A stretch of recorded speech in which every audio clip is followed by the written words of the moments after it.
What if I told you that the most powerful people in any room are rarely the loudest? That true influence has nothing to do with how much you speak, how aggressively you assert yourself, or how desperately you try to be noticed. What if everything you've been taught about power, leadership, and influence is backwards? Look around. In every workplace, every social gathering, every negotiation, there's always someone who dominates the conversation. They interrupt, they raise their voice, they make sure everyone knows their opinion. They mistake volume for authority and attention for respect. And here's what's fascinating. Most people assume this person has power, but they don't. They're performing power, which is the opposite of possessing it. Real power is quiet. It doesn't announce itself. It doesn't need validation. It doesn't beg for attention or approval. The truly powerful person in the room is the one watching, listening, calculating. They speak rarely, but when they do, everyone stops to listen.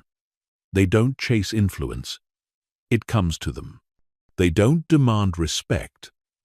They command it naturally through their presence alone. This audiobook will completely rewire how you understand power and influence.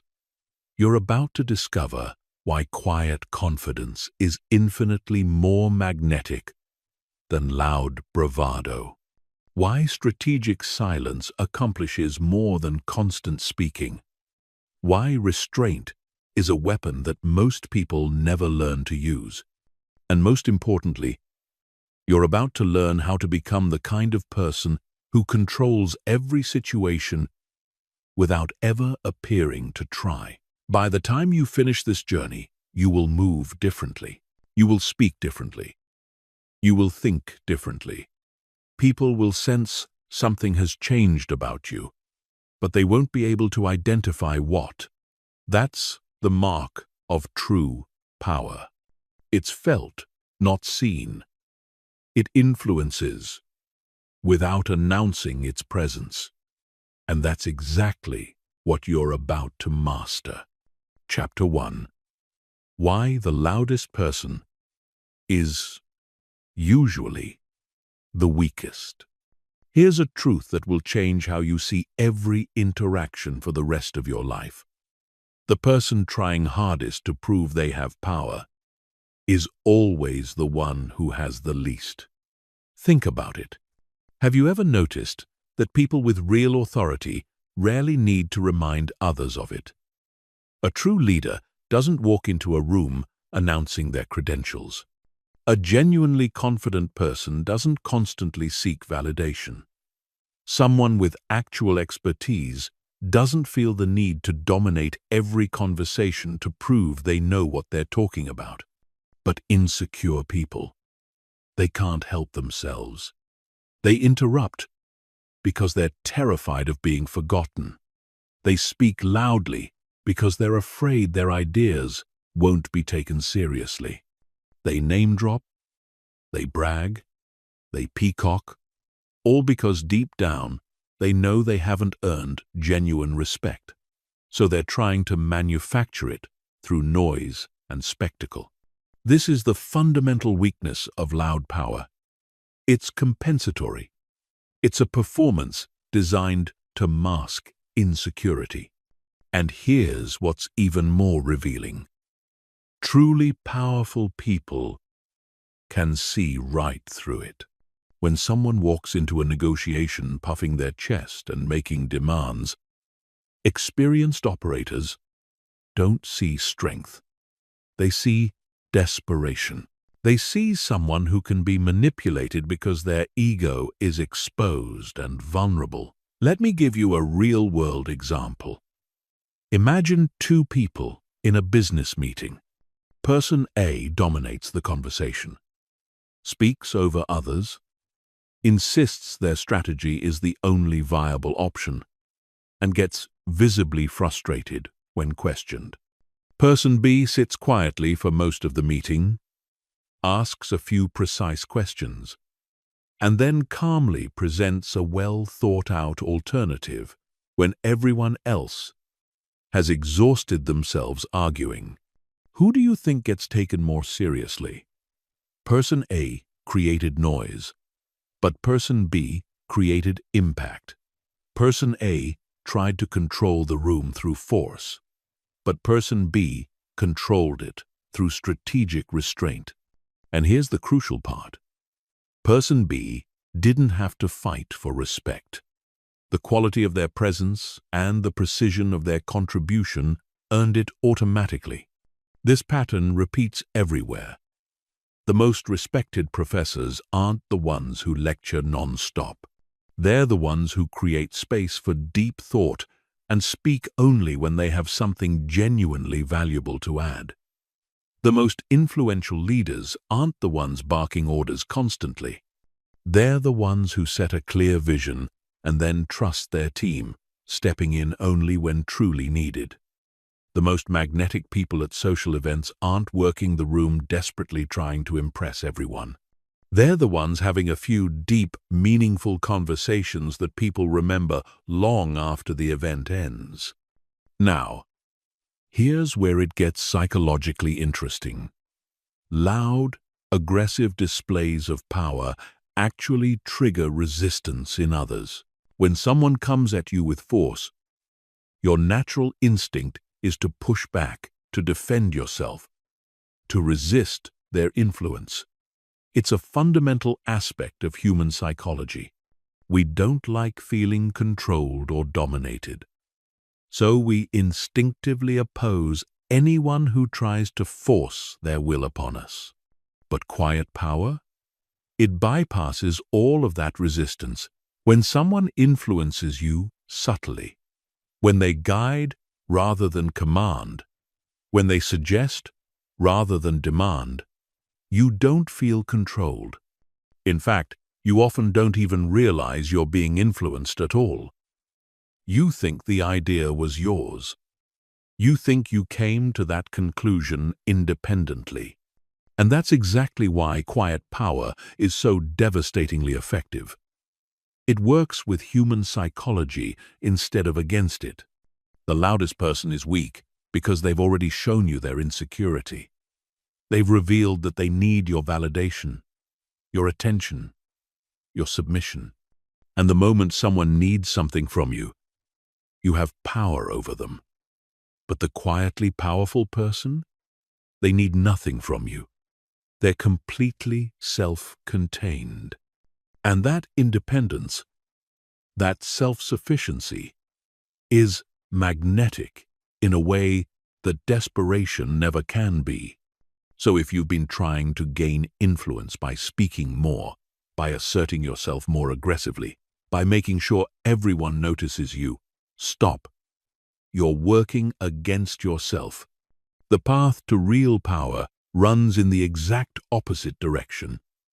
It starts with silence, observation, and strategic restraint. It starts with becoming the person who doesn't need to prove anything, because your presence alone communicates everything. Chapter 2. The Psychology of Presence. How to command attention without seeking it. There's a phenomenon in social psychology that most people never consciously recognize, but everyone unconsciously responds to. It's called presence. And it's the invisible force that makes certain people magnetic without them doing anything obvious to earn attention. You've experienced this. You've been in rooms where someone walks in and the energy shifts. Not because they announced themselves, not because they did anything dramatic, but simply because of who they are and how they carry themselves. This is not mystical. This is not about charisma you're born with. Presence is a set of specific, learnable behaviors and mental frameworks that signal to everyone around you that you are someone worth paying attention to. And the beautiful irony is that the less you actively seek attention, the more powerfully you command it. Let me break down what's actually happening psychologically when someone has true presence. First, they have complete comfort with themselves. They're not fidgeting, not scanning the room anxiously, not rushing to fill every silence with words. This signals to everyone else that this person is secure, grounded, and in control of themselves. And humans are wired to notice and respect that kind of self-possession.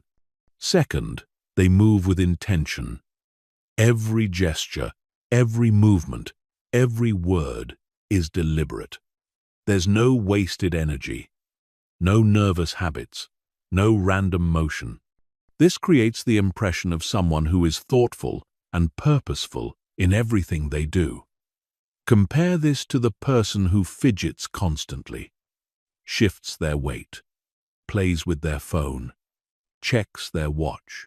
All of that unconscious movement communicates anxiety and lack of focus. Third, and this is crucial, they make other people feel seen. When someone with true presence talks to you, you feel like you're the only person in the room. They're not scanning for someone more important to talk to. They're not half listening while thinking about what they'll say next. They're fully, genuinely present with you in that moment. And ironically, that focused attention on others is what makes them so magnetic to everyone. Now here's the practical framework for developing this kind of presence. It starts with something most people completely overlook: your internal state. You cannot fake presence. If your mind is chaotic, if you're anxious about how you're being perceived, if you're constantly judging yourself or others, all of that internal turbulence will leak through your body language and energy, even if you're trying to appear calm. So the foundation of presence is internal stillness. Before you can command a room, you must command your own mind. This means developing the ability to quiet mental chatter, to release the need for validation, to become genuinely comfortable with who you are.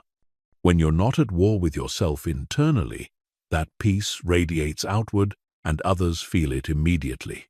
The second element is intentional physicality. Most people move through the world unconsciously. They slouch without realizing it. They rush without needing to. They fidget because they don't know what else to do with their hands. If you want presence, every physical action must become conscious and intentional. Stand with your weight balanced. Move smoothly and purposefully. When you gesture, make it meaningful, not random. When you sit, sit fully. Don't perch on the edge of your chair like you're ready to flee. The third element, and this is where most people get it wrong, is strategic attention. Presence is not about making everyone notice you. It's about the quality of attention you give to others and to your environment. When you enter a room, don't immediately start talking or seeking recognition. Observe first. Notice the energy, the dynamics, the unspoken tensions. This makes you read the room better than anyone else, which means when you do speak or act, you do so with perfect timing and relevance. Here's a practical example of how this works. Imagine you're in a meeting where everyone is arguing, talking over each other, trying to get their point across. The person without presence jumps into the fray, raising their voice to be heard, fighting for attention. The person with presence does something completely different. They sit back. They observe. They notice who's actually making sense and who's just creating noise. They wait for a natural pause, and then they speak calmly, often starting with something like, "I've noticed something interesting here," or "Can I offer a different perspective?" Instantly, the energy shifts. Everyone stops because this person wasn't fighting for attention, which means when they choose to speak, it must be important. Their calm, grounded presence creates a contrast to all the chaos. And that contrast is what captures everyone's focus. They commanded the room without raising their voice, without interrupting, without any aggressive display. They did it purely through the quality of their presence. The final element of presence is emotional neutrality. People with weak presence are emotionally reactive. You can see their mood shift with every comment, every look, every change in the environment. But people with true presence maintain emotional equilibrium regardless of external circumstances. This doesn't mean being cold or robotic. It means not being thrown off balance by praise or criticism, by success or setbacks, by approval or rejection. This stability makes you a fixed point in a chaotic world, and people naturally gravitate toward that stability. So, if you want to develop real presence, stop trying to be noticed. Stop performing. Stop seeking validation through attention. Instead, master yourself first. Become so internally calm and self-possessed that you don't need anything from anyone. Then, bring that grounded energy into every interaction. Move with purpose. Speak with intention. Give others your full attention. And maintain your emotional center, no matter what happens around you. Do this consistently, and you won't need to seek attention ever again. It will come to you naturally, magnetically, inevitably. Chapter 3. Strategic silence. When not speaking is your greatest weapon. In a world where everyone is desperately trying to be heard, silence has become the ultimate power move. But most people are terrified of silence. They fill every pause with words, every gap in conversation with nervous chatter, every moment of quiet with some kind of noise. They think silence makes them invisible, forgettable, powerless. They couldn't be more wrong. Strategic silence is one of the most potent forms of influence that exists, and it works precisely because so few people understand how to use it. When everyone else is talking, the person who remains silent becomes the most powerful person in the room, not because they're hiding or withdrawing, but because they're operating on a completely different level. While others reveal their thoughts, their strategies, their weaknesses through constant talking, the silent observer is gathering information, reading dynamics, and identifying leverage points that the talkers will never see. Let me explain the psychology behind why silence is so powerful. First, silence creates mystery and intrigue. When you don't immediately offer your opinion, when you don't rush to fill the void, people become curious about what you're thinking. They start to wonder.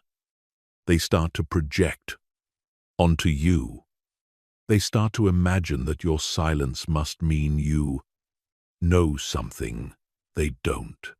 And often, they'll reveal more information trying to figure you out than they would have if you'd been the one doing all the talking. Second, silence gives you time to think strategically while everyone else is reacting emotionally. In any tense conversation or negotiation, the person talking is usually operating from emotion, urgency, or ego. They're not thinking 3 moves ahead. They're just trying to win the current moment. But the silent person has the luxury of observation. They can see patterns, anticipate responses, and formulate a strategy that accounts for all the information being freely given by others. Third, and this is crucial, silence forces others to fill the void. And when people talk to fill silence, they almost always reveal more than they intended. This is a fundamental principle in negotiation, interrogation, and sales. The person comfortable with silence has a massive advantage because the other party will eventually get uncomfortable and start talking. And when they do, they'll give away information, make concessions, or expose vulnerabilities they never meant to reveal. Here's how strategic silence works in practice. Imagine you're in a salary negotiation. You state your desired number, and then you stop talking.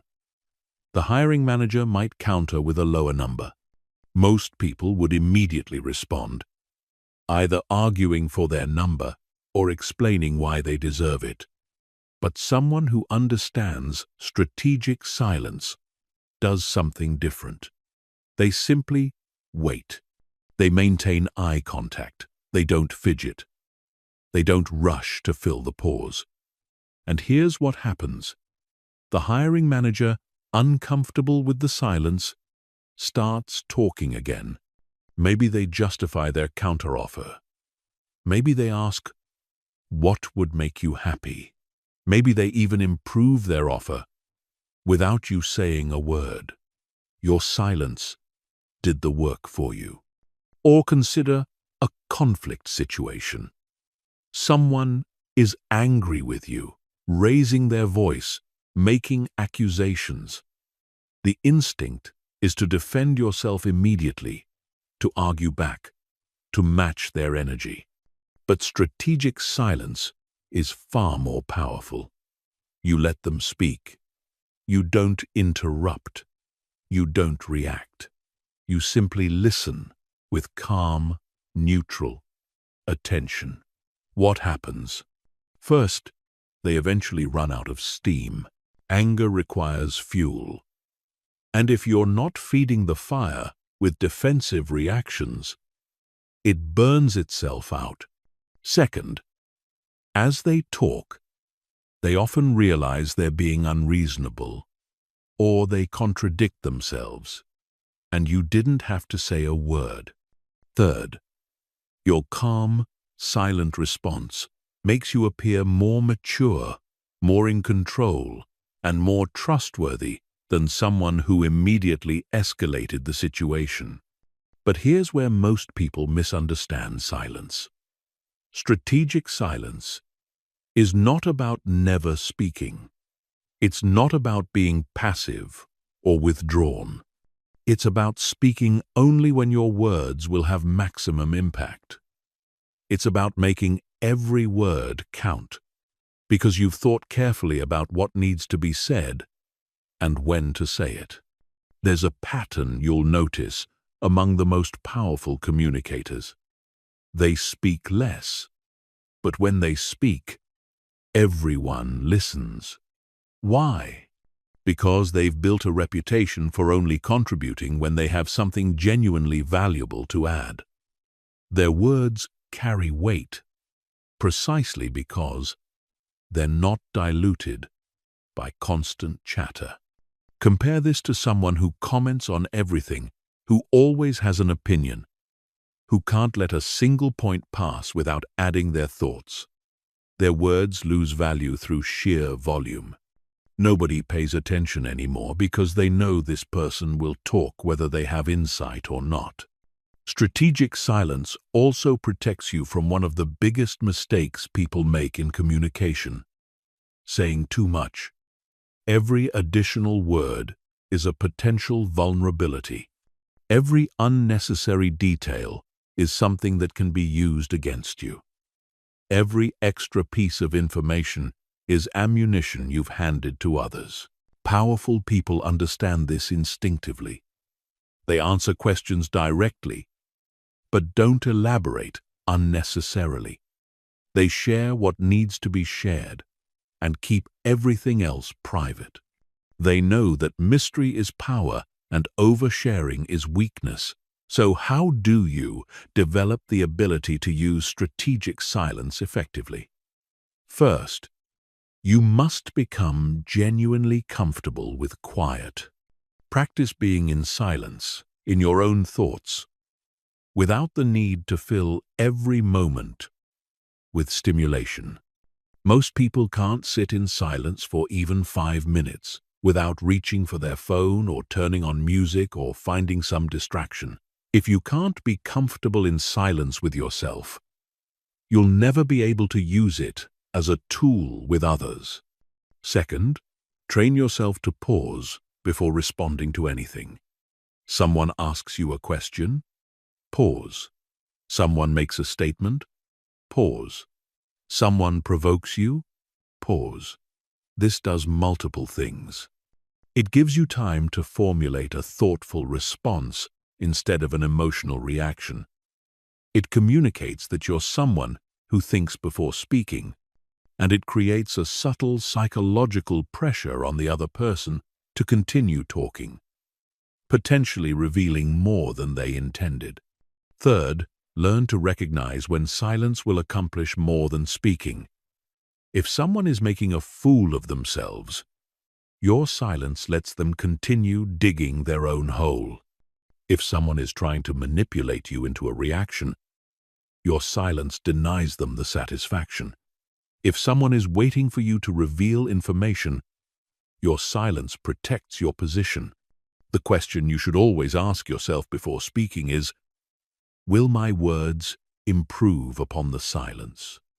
If the answer is no, say nothing. Chapter 4. The Power of Restraint. Less is always more.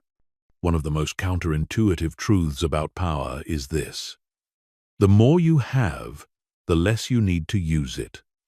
Real power is characterized by restraint, not display. It's about what you choose not to do, not what you choose to do. And this concept is completely alien to most people because they've been conditioned to believe that power means taking action, making moves, demonstrating capability. But that's the thinking of someone who doesn't actually have power, someone trying to prove they have it. Think about the most powerful entities in the world. They don't constantly flex their strength.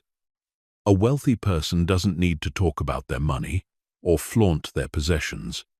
A skilled fighter doesn't need to prove their abilities in every confrontation. A truly intelligent person doesn't need to remind everyone in the room how smart they are. Why? Because real power is secure in itself. It doesn't require external validation. It doesn't need to be performed or proven. It simply exists, and its existence is self-evident to anyone paying attention. Restraint is power because it demonstrates control. Anyone can lash out when provoked. Anyone can spend money impulsively when they have it. Anyone can speak constantly if they want attention. Those are easy, thoughtless reactions that require no discipline.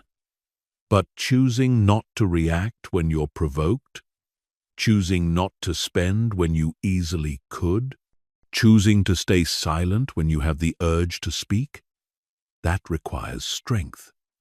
That requires mastery over yourself. And self-mastery is the foundation of all other forms of power.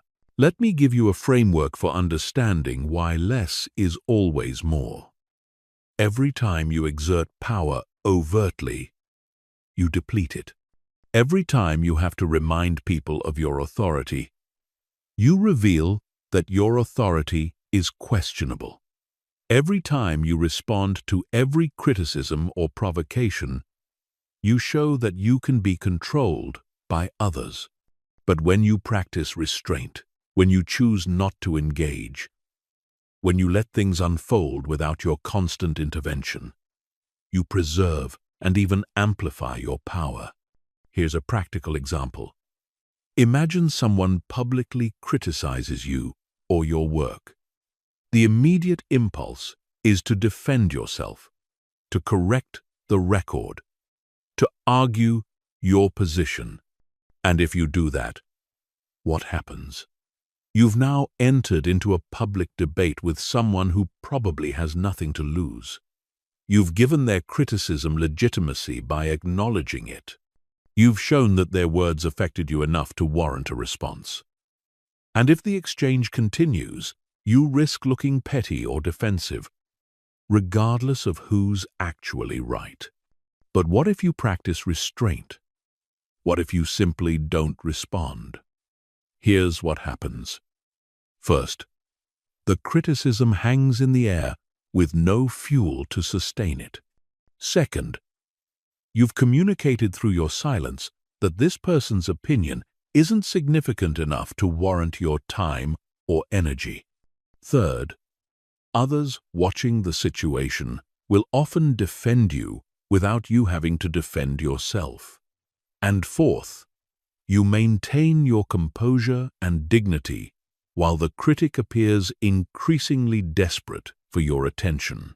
Your restraint made you more powerful, not less. This principle applies to everything. In negotiations, the person who can walk away has more power than the person who needs the deal.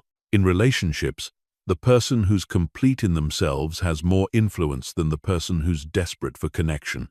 In conflicts, the person who can remain calm has more control than the person who gets emotionally activated. Restraint isn't weakness. It's the ultimate demonstration of strength. Now, here's the subtle art of restraint that most people never learn. It's not about suppression. It's not about denying yourself or being passive. True restraint is active, conscious choice. It's feeling the impulse to react and choosing not to. It's having the capability to do something and deciding it's not necessary. It's possessing power and wielding it so precisely that you barely need to use it at all. Think of restraint like a master swordsman. A novice swings wildly, using maximum effort for every strike, exhausting themselves quickly. A master makes minimal movements, conserves energy, strikes only when the opening is perfect. Both have the sword, but one understands that power isn't about constant action. It's about precise, economical use of force at exactly the right moment. That's restraint. In conversation, restraint means saying less, but saying it more effectively. It means resisting the urge to comment on everything, to correct every misstatement, to prove your knowledge at every opportunity. When you do speak, people listen because they know you've chosen your words carefully. In emotional situations, restraint means feeling your anger, your frustration, your hurt, but not being controlled by those feelings. It means responding from a place of conscious choice rather than unconscious reaction. The beautiful paradox of restraint is that by doing less, you accomplish more. By speaking less, your words carry more weight. By acting less impulsively, your actions become more impactful. By needing less validation, you become more respected. Less truly is more when it comes to power, but only if your restraint comes from genuine strength rather than fear or passivity. So practice restraint in every area of your life. Resist the urge to immediately check your phone when you're bored. Resist the impulse to speak when there's a pause in conversation. Resist the temptation to prove yourself when someone questions you. Not because you're weak, but because you're strong enough to choose not to. Each act of restraint strengthens your self-control. And self-control is the foundation of every other form of power you'll ever possess. Chapter 5. Emotional Mastery. The foundation of quiet power. If you want to understand why some people have quiet power while others are constantly struggling for influence, Look at their relationship with their emotions. The quietly powerful person is not emotionless. They feel everything just as deeply as anyone else. The difference is that they are never controlled by what they feel. Their emotions inform them, but don't dictate their behavior, and that distinction is everything. Most people are emotional puppets. Pull the right string, and they react predictably. Criticize them, and they defend. Praise them, and they become agreeable. Provoke them, and they lash out. Challenge them, and they become aggressive. Their responses are automatic, unconscious, and completely controllable by anyone who understands basic human psychology. This makes them weak, regardless of their title, their wealth, or their apparent success. But someone with emotional mastery, they can't be manipulated through emotional triggers. You can try to make them angry, and they remain calm. You can try to flatter them, and they see through it. You can try to intimidate them, and they don't flinch. This makes them unpredictable to others, while remaining completely predictable to themselves, which is exactly where true power lives. Here's what emotional mastery actually looks like in practice. It's not suppressing your feelings or pretending they don't exist. It's creating space between stimulus and response. Someone says something insulting to you. An emotionally reactive person immediately feels anger and immediately responds from that anger. An emotionally masterful person feels the anger, notices it, acknowledges it, and then chooses how to respond based on what's strategically wise, not what feels emotionally satisfying in the moment. This space between feeling and reacting is where all power exists. Viktor Frankl, who survived Nazi concentration camps, said, "Between stimulus and response, there is a space. In that space is our power to choose our response. In our response lies our growth and our freedom." This is not philosophical abstraction. This is practical power.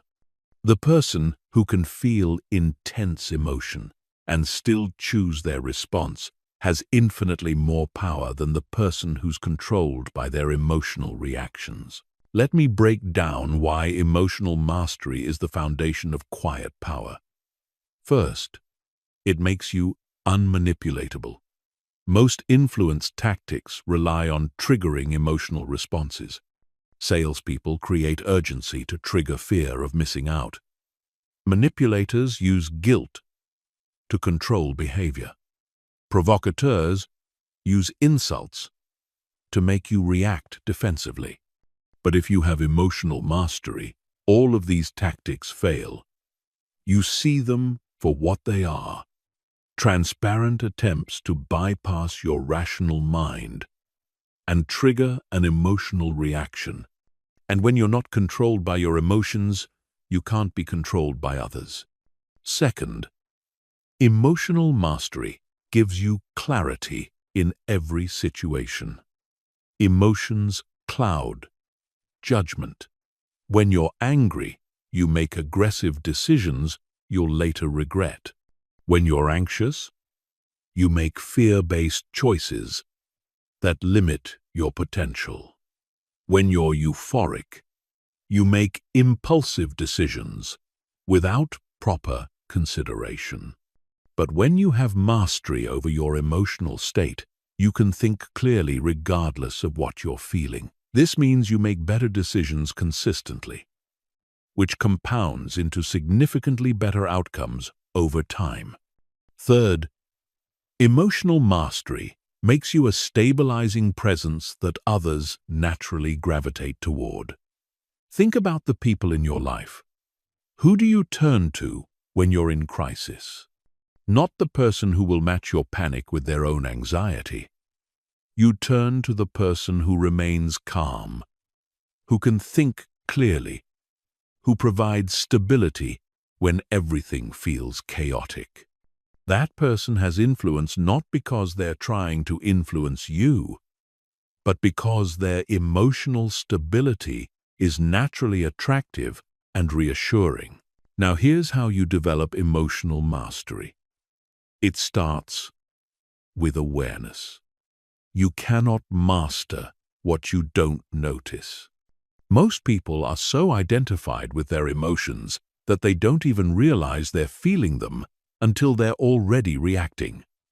The first step is learning to notice your emotional states as they arise. I'm feeling anger building. I'm experiencing anxiety right now. That comment triggered defensiveness in me. Simple awareness creates that crucial space between feeling, reacting. The second step is understanding that emotions are information, not commands. When you feel anger, it's giving you information that something has violated your boundaries or values. When you feel anxiety, it's alerting you to potential threat or uncertainty. When you feel excitement, it's signaling opportunity or alignment with your desires. These are useful data points, but they're not orders you must obey. You can feel anger and choose not to lash out. You can feel anxiety and choose to act anyway. You can feel excitement and still think critically.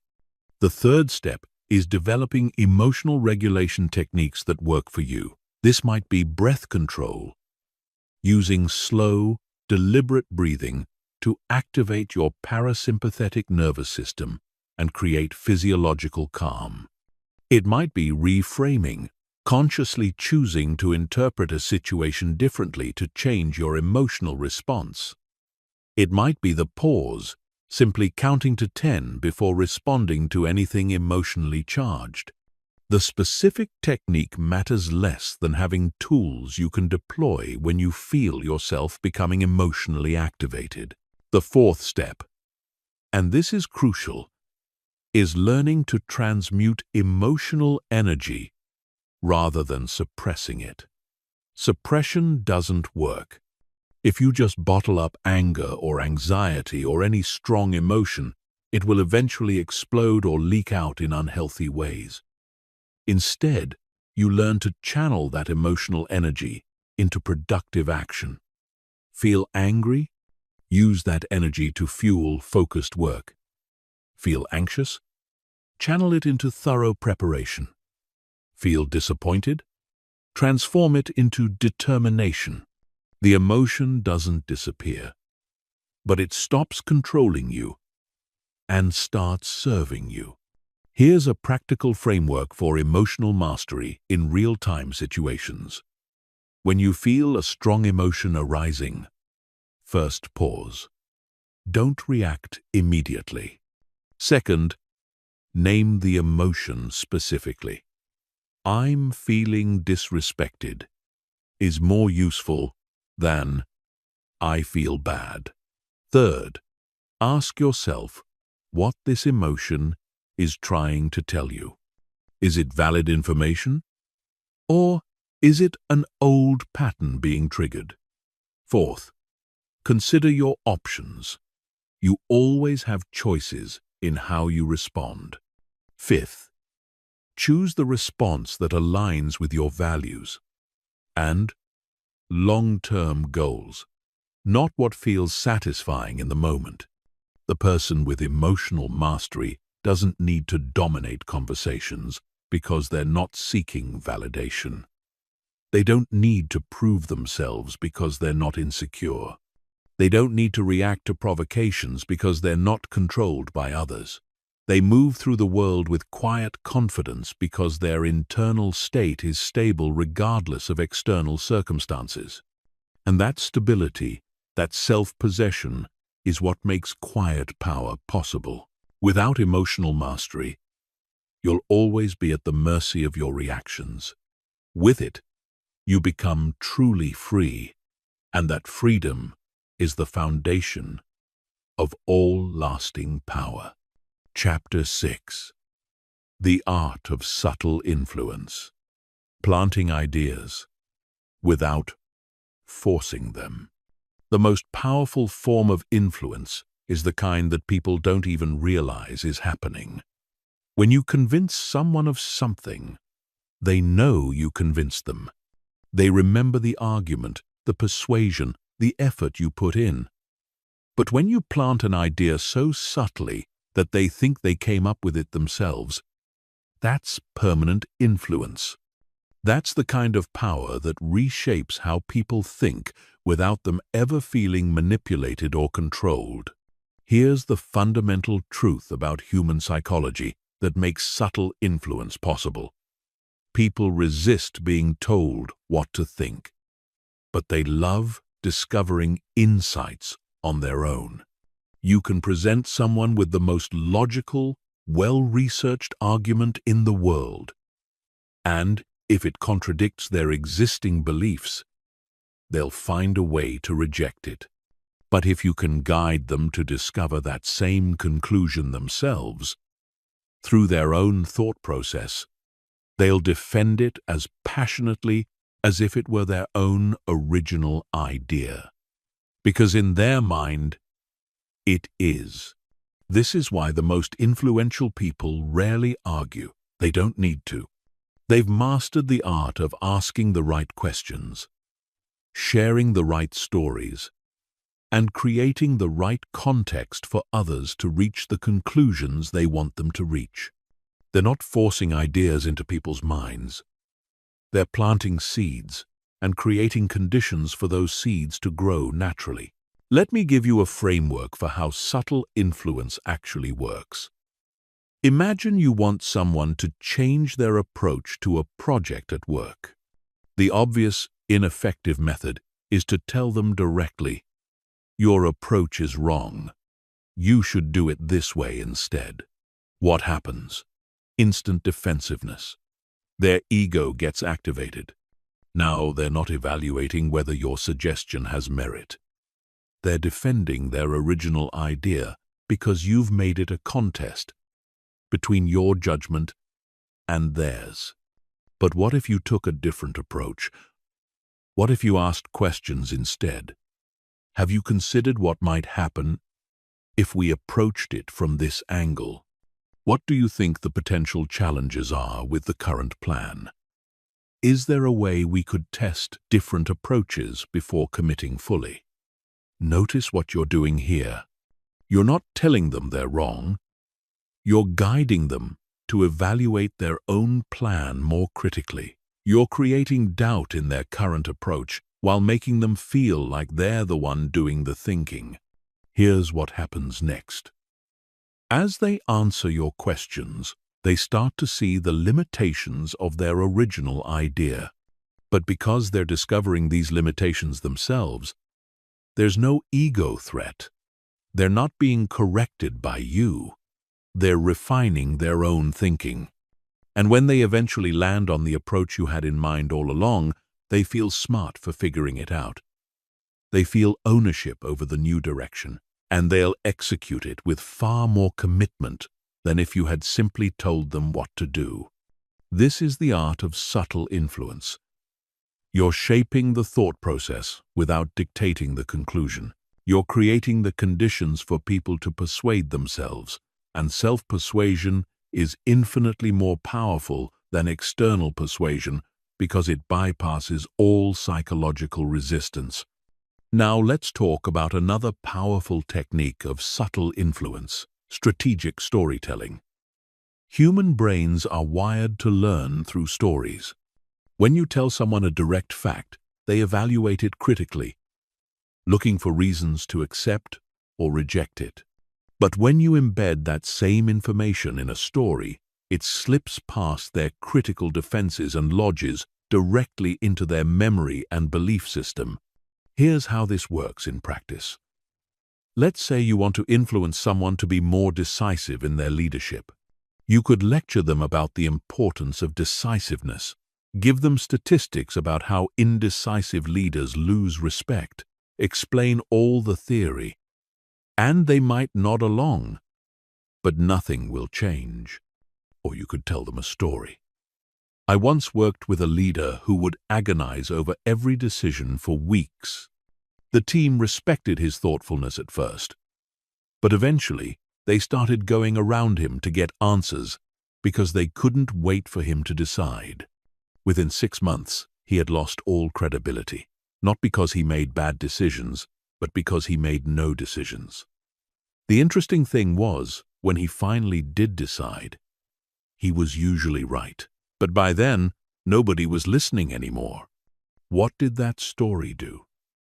It illustrated the consequences of indecisiveness in a way that feels real and memorable.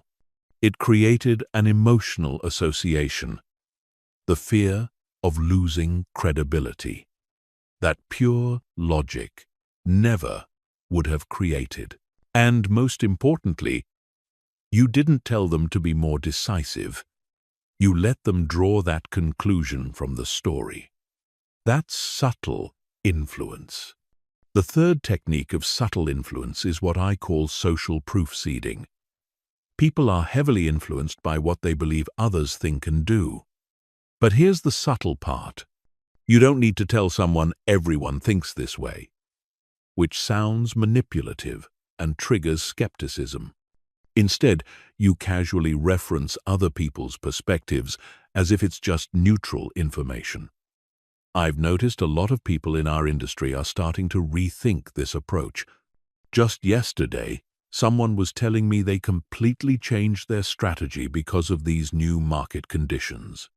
You're not saying they should change their strategy. You're not even saying the other approach is better. You're simply planting the information that change is happening, that others are adapting.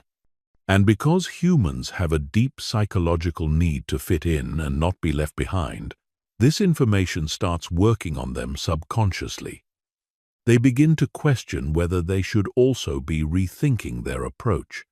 And when they eventually do, they think it was their idea based on their assessment of market conditions, not realizing you planted that seed weeks ago. Here's another powerful principle of subtle influence: the agreement ladder. People are more likely to agree with you on big things if you've already gotten them to agree with you on small things. This is why skilled influencers never start with their actual request or their main point. They start with something easy to agree with, something obviously true and non-threatening. Then they build from there, each agreement making the next one easier. For example, let's say you want to convince your team to adopt a new, more demanding work process. If you start with, "We need to implement this new process," you'll face resistance immediately because people hate change and extra work. But what if you started differently? "I think we can all agree that our current results could be better, right?" Easy agreement. And we'd all like to improve without working significantly harder, correct? Another agreement. So, if there was a process that could give us better results with roughly the same effort, that would be worth exploring, wouldn't it? Now they're agreeing to explore it. Let me show you what I found. By the time you present the new process, they've already agreed to the logic that led to it. The key to all subtle influence is patience. You cannot rush this. If you try to force the conclusion too quickly, people sense the manipulation and resist. But if you're patient, if you plant seeds and let them germinate, if you guide thinking without controlling it, people will arrive at the conclusions you want them to reach, and believe those conclusions came from their own wisdom and judgment. That's when influence becomes permanent. One more critical element of subtle influence is the power of contrast and reframing. How people perceive an idea depends entirely on the context you create around it. The same proposal can seem risky or safe, expensive or affordable, radical or obvious, depending on what you compare it to and how you frame it. Master influencers understand this and use it constantly. Imagine you want someone to invest in a new initiative that costs $100,000. If you just present it as, "This will cost $100,000. It sounds expensive, but what if you reframe it? We're currently spending $2 million a year on our existing approach with diminishing returns. This new initiative requires a one-time investment of $100,000, which is 5% of what we're already spending, and has the potential to improve our results by 30%. Same cost, completely different perception. Or let's say you want someone to take on a challenging project. If you frame it as, "This is going to be really difficult and time-consuming," they'll resist. But what if you reframe it as, "This is the kind of challenge that people at the next level of their career typically handle. I think you're ready for it, but it's completely your choice." Now, it's not just a difficult project. It's an opportunity for growth and recognition. Same project, different frame, different response. The art of subtle influence is ultimately about understanding that people don't resist ideas, they resist feeling controlled. So the moment you try to force someone to think or act a certain way, you trigger their resistance mechanisms. But when you create the conditions for them to discover insights, when you guide their thinking process without dominating it, when you make them feel like the architect of their own conclusions, they don't resist. They embrace. They commit. They act. And they never realize you influence them at all, which is exactly the point. Chapter 7. Building unshakable credibility through action, not words. There's a pattern you'll notice if you study truly respected people. They rarely talk about their accomplishments, their expertise, or their value. They don't need to. Their work speaks for them. Their results create their reputation. Their actions build credibility that no amount of self-promotion could ever manufacture. And here's the powerful part. This kind of earned credibility is unshakable. It can't be argued with, questioned, or undermined, because it's not based on claims or promises. It's based on demonstrable reality. Compare this to the person who constantly reminds everyone how qualified they are, how much they know, how capable they are at everything. What does that constant self-promotion actually communicate? Insecurity, a need for validation, an absence of concrete results to point to. Because here's the truth, if your work is truly excellent, you don't need to advertise it. Others will do that for you. Your reputation will build itself through the cumulative weight of consistent, high-quality output. This is why quiet power and credibility are inseparable. You can't have real influence without real credibility. And you can't build real credibility through talking. You build it through doing, through showing up, through delivering, through being so consistently reliable and excellent at what you do that people stop questioning your capability and start assuming your competence. Let me break down exactly how action-based credibility works and why it's so much more powerful than reputation built on words. First, actions provide evidence that can't be disputed. Someone can question whether you're really as smart or talented as you claim to be, but they can't question results that exist in objective reality. If you said you could increase sales by 20% and you did it, that's not a matter of opinion. It happened. The evidence speaks for itself. Second, Consistent action builds trust over time in a way that words never can. Anyone can make promises. Anyone can talk about what they're going to do or what they're capable of. But actually following through, repeatedly, in various circumstances, under pressure, that's rare. And when people see you deliver consistently, they start to trust that you'll deliver in the future.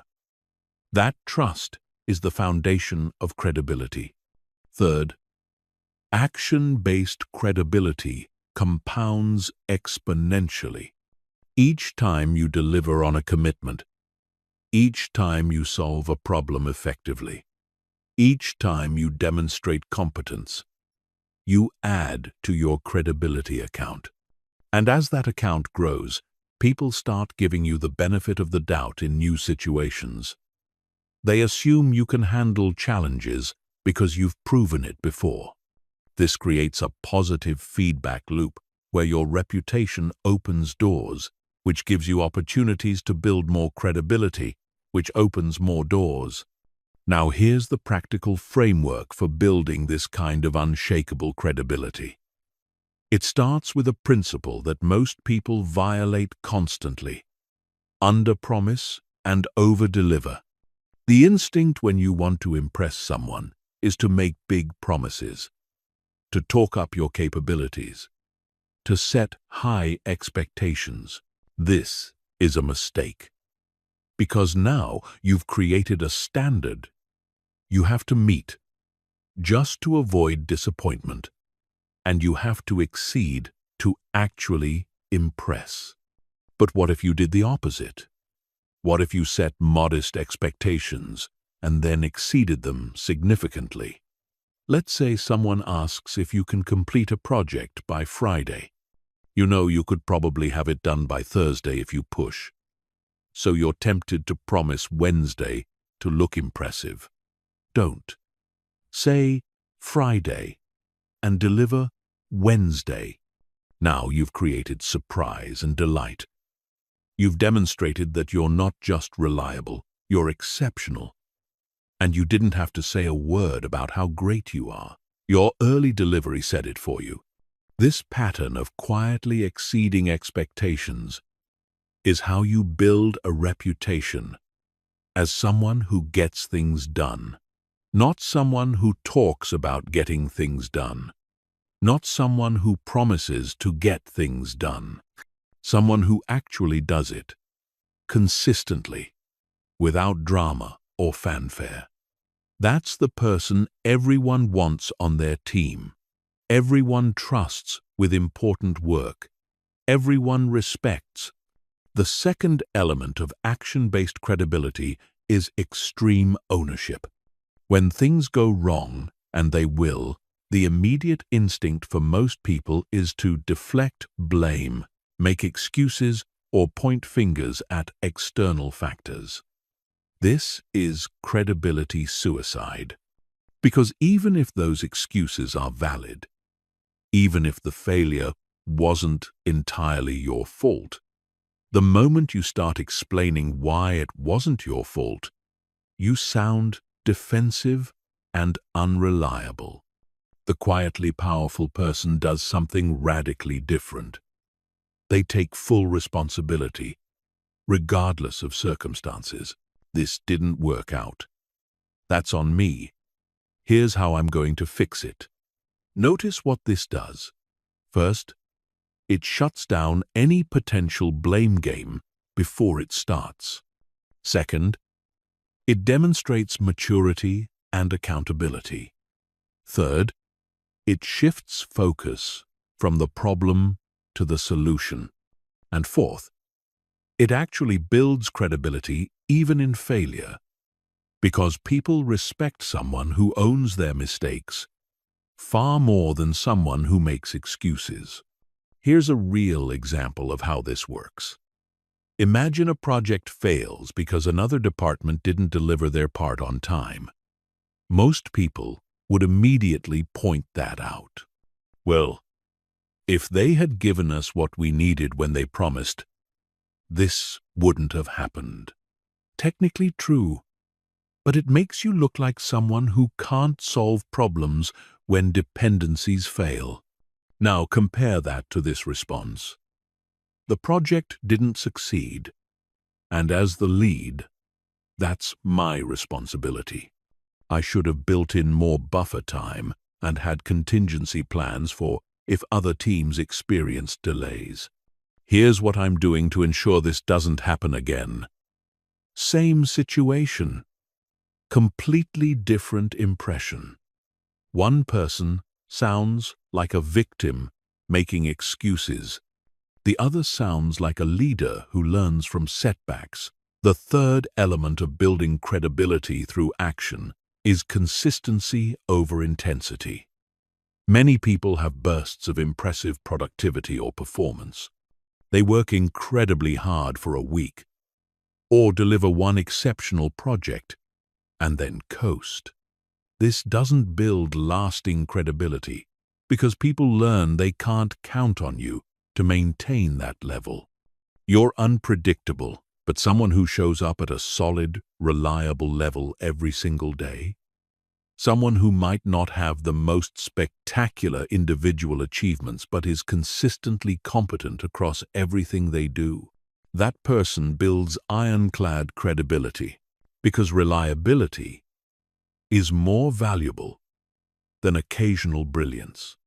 Organizations, leaders, and teams don't just want someone who can have one great performance. They want someone they can count on to perform well consistently, in various situations, under different pressures. Think of it like this. Would you rather have a car that performs amazingly for one trip and then breaks down unpredictably, or a car that performs well consistently, trip after trip, year after year? The answer is obvious. The same logic applies to credibility. Consistent, dependable excellence beats sporadic brilliance every time. The fourth element is doing the unrequired work. This is where most people separate themselves from the quietly powerful. Most people do exactly what's asked of them, nothing more. They meet the explicit requirements and call it done. But people who build exceptional credibility don't just do what's required. They anticipate what else might be needed and do that too without being asked. For example, you're asked to create a report analyzing sales data. Most people create the report as requested and submit it. That's fine. It meets expectations. But what if you went further? What if you not only analyzed the data but also identified 3 specific opportunities based on that data? Created a one-page summary for executives who won't read the full report, and prepared answers to the 5 questions you anticipate people will ask when they see it. You weren't asked to do any of that, but now you've demonstrated initiative, strategic thinking, and consideration for others' needs. You've exceeded expectations without anyone having to ask. That's how you build a reputation for excellence. The final element of action-based credibility is knowing when to say no and following through on it. This seems counterintuitive. How does saying no build credibility? Because it demonstrates that when you say yes, you mean it. If you say yes to everything, if you overcommit constantly, you'll inevitably fail to deliver on some commitments, and each failure erodes your credibility. But if you're selective about what you commit to, if you have the integrity to say, I can't take that on right now, and do it justice, people learn that when you do commit, you'll deliver. Your yes becomes valuable because it's not automatic. This is why the most credible people are often the ones who seem to do less, not more. They're not scattered across dozens of commitments. They're focused on a few key things that they do exceptionally well.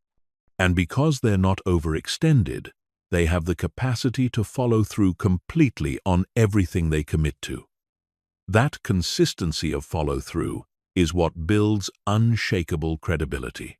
So if you want quiet power that lasts, stop trying to talk your way into credibility. Stop promoting yourself. Stop reminding people how capable you are. Instead, let your work do the talking. Deliver consistently. Own your failures. Exceed expectations quietly. Do the work others won't.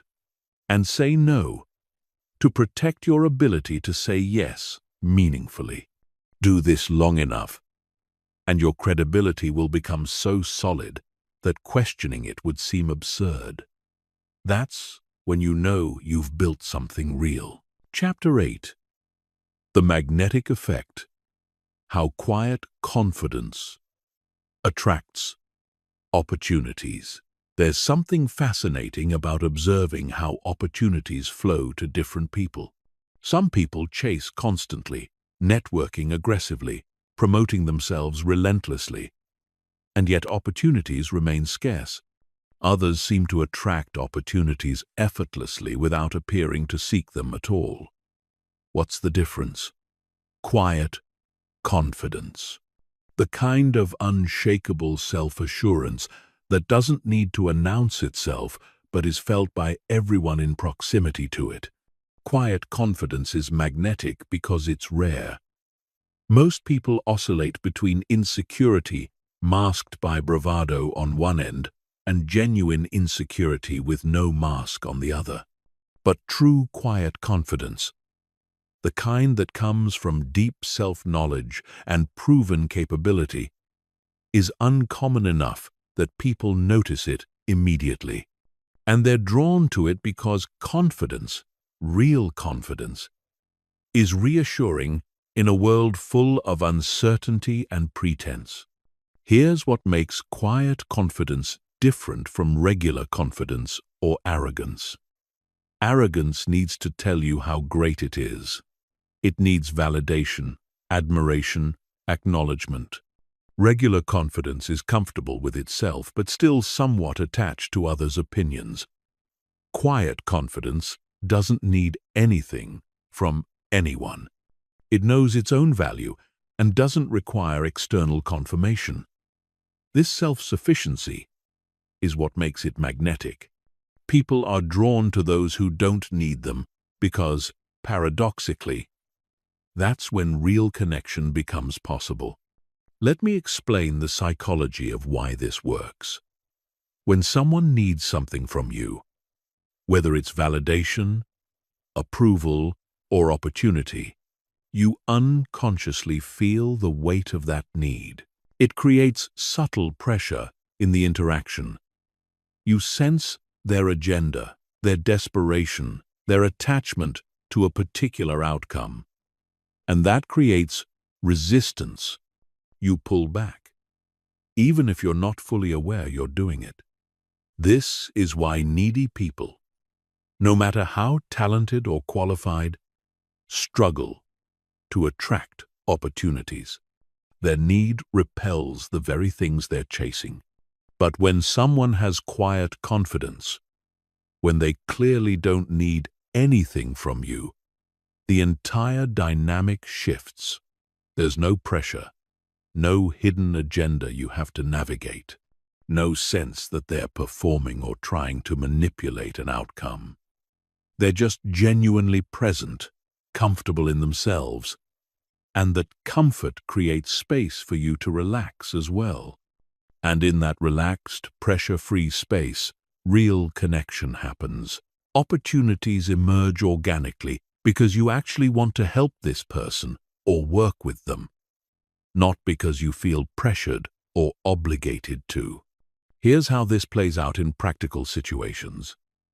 Imagine two people at a networking event.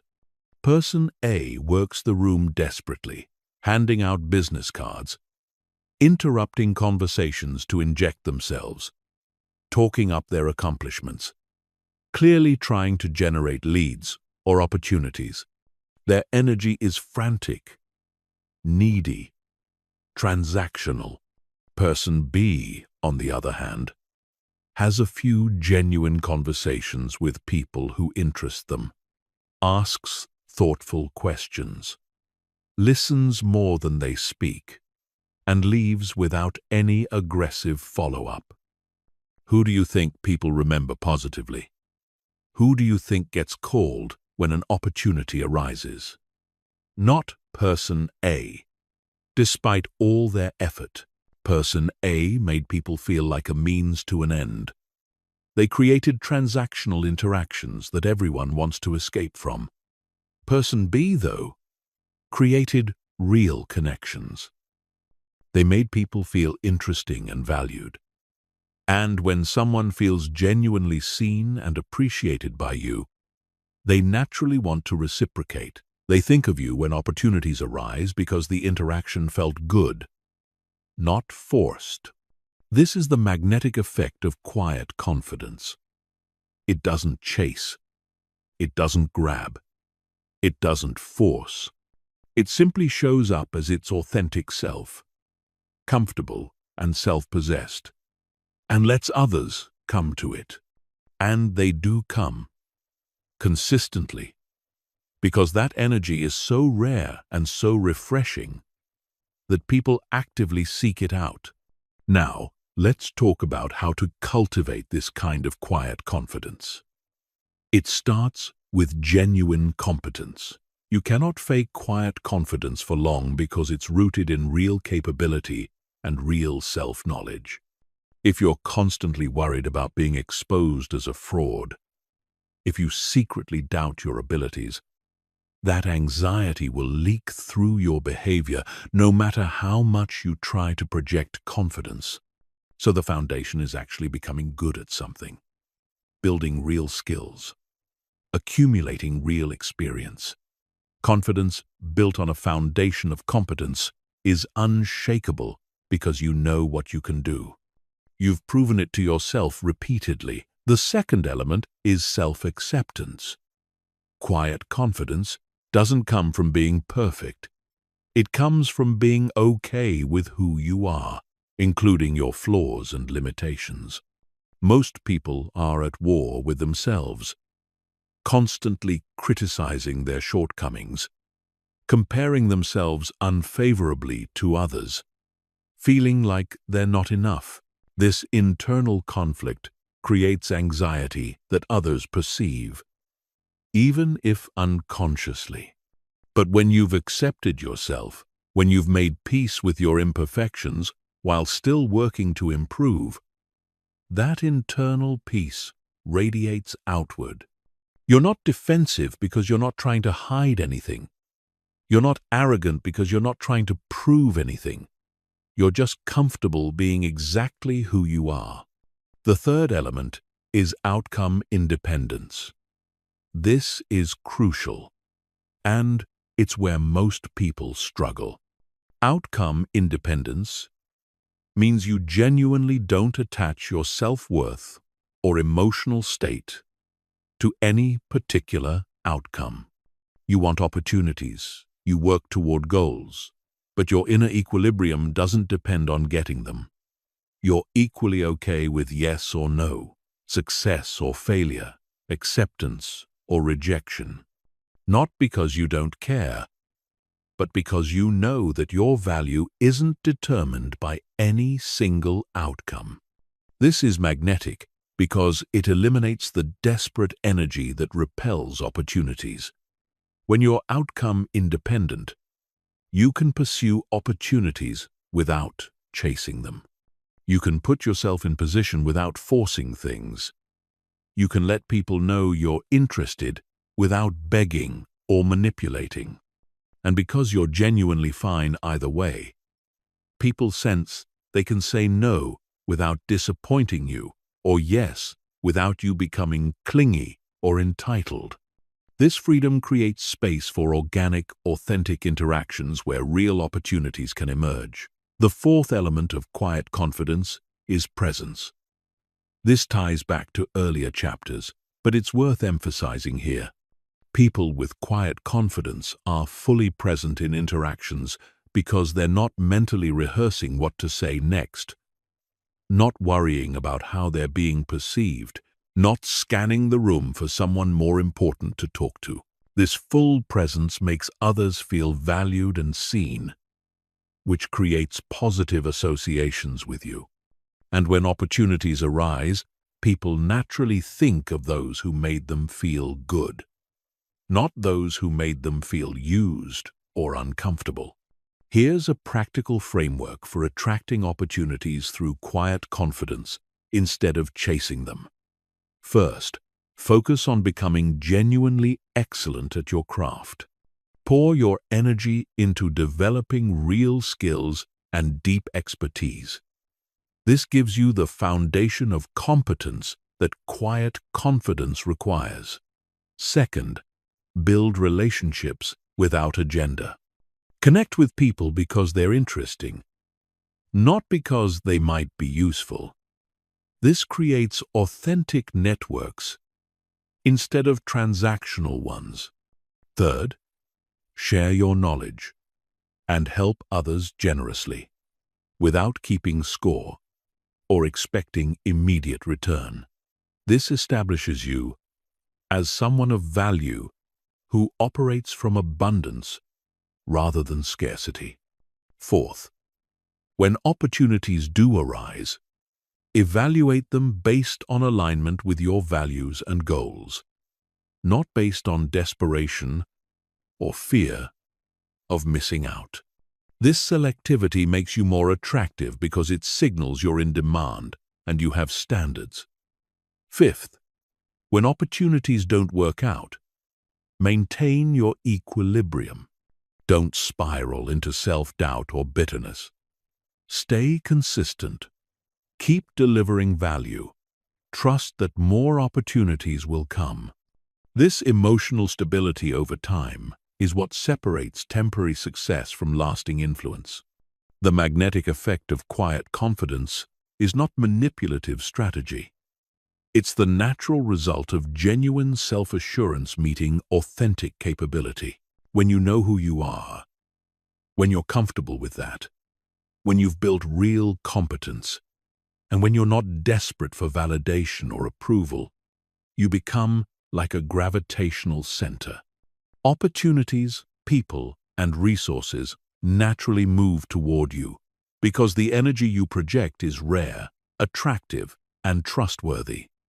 You don't have to chase, you just have to be, fully and authentically, and let the magnetic pull of quiet confidence do the rest.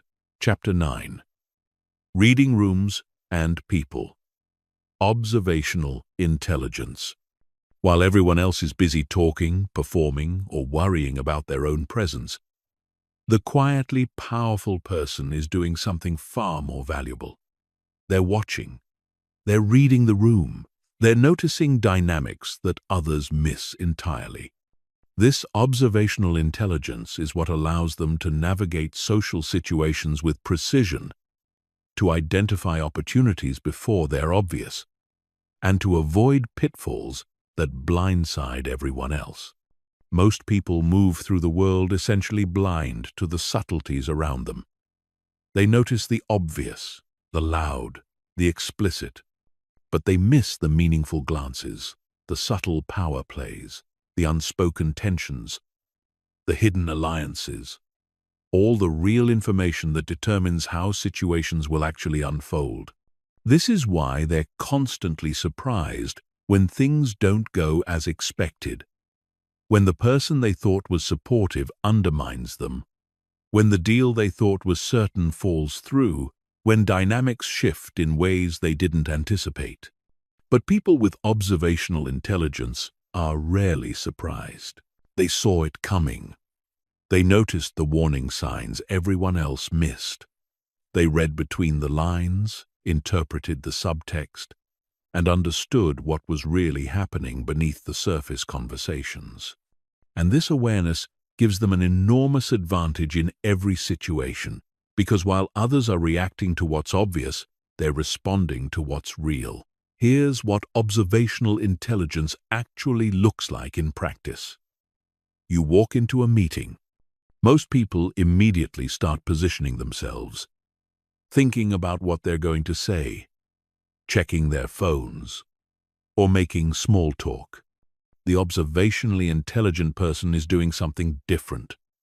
They're noticing who sits where and why.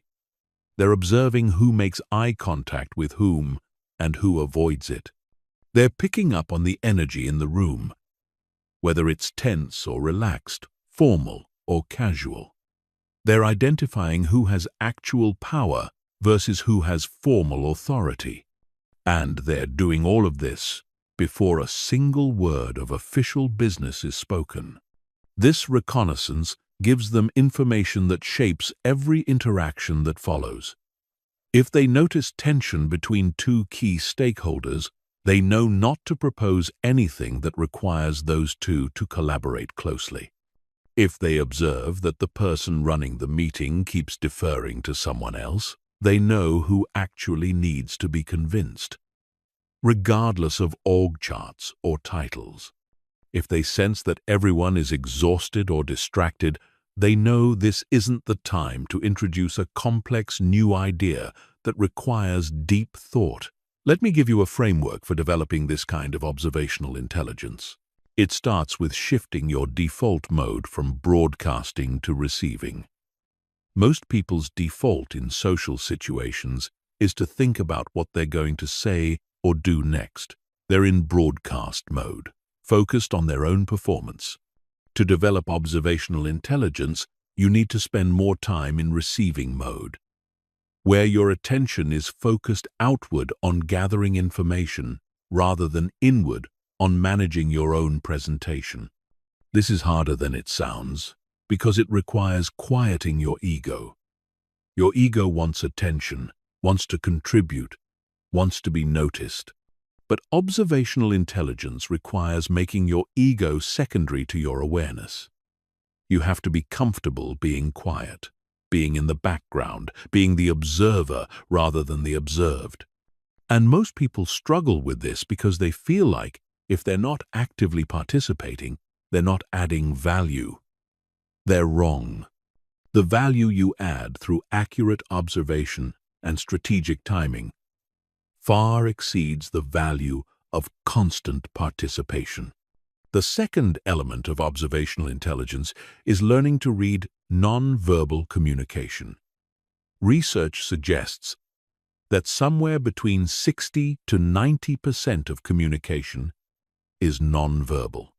Body language, facial expressions, tone of voice, spatial positioning, all of these convey information that's often more truthful than the actual words being spoken. People can control their words fairly easily, but controlling unconscious, non-verbal signals is much harder. So when someone says they're fine with a decision but their arms are crossed, their jaw is tight, and they're leaning away from the table, what's the real message? They're not fine. They're opposed, but not saying so explicitly. When someone verbally agrees with a proposal but won't make eye contact with the person presenting it, what does that tell you?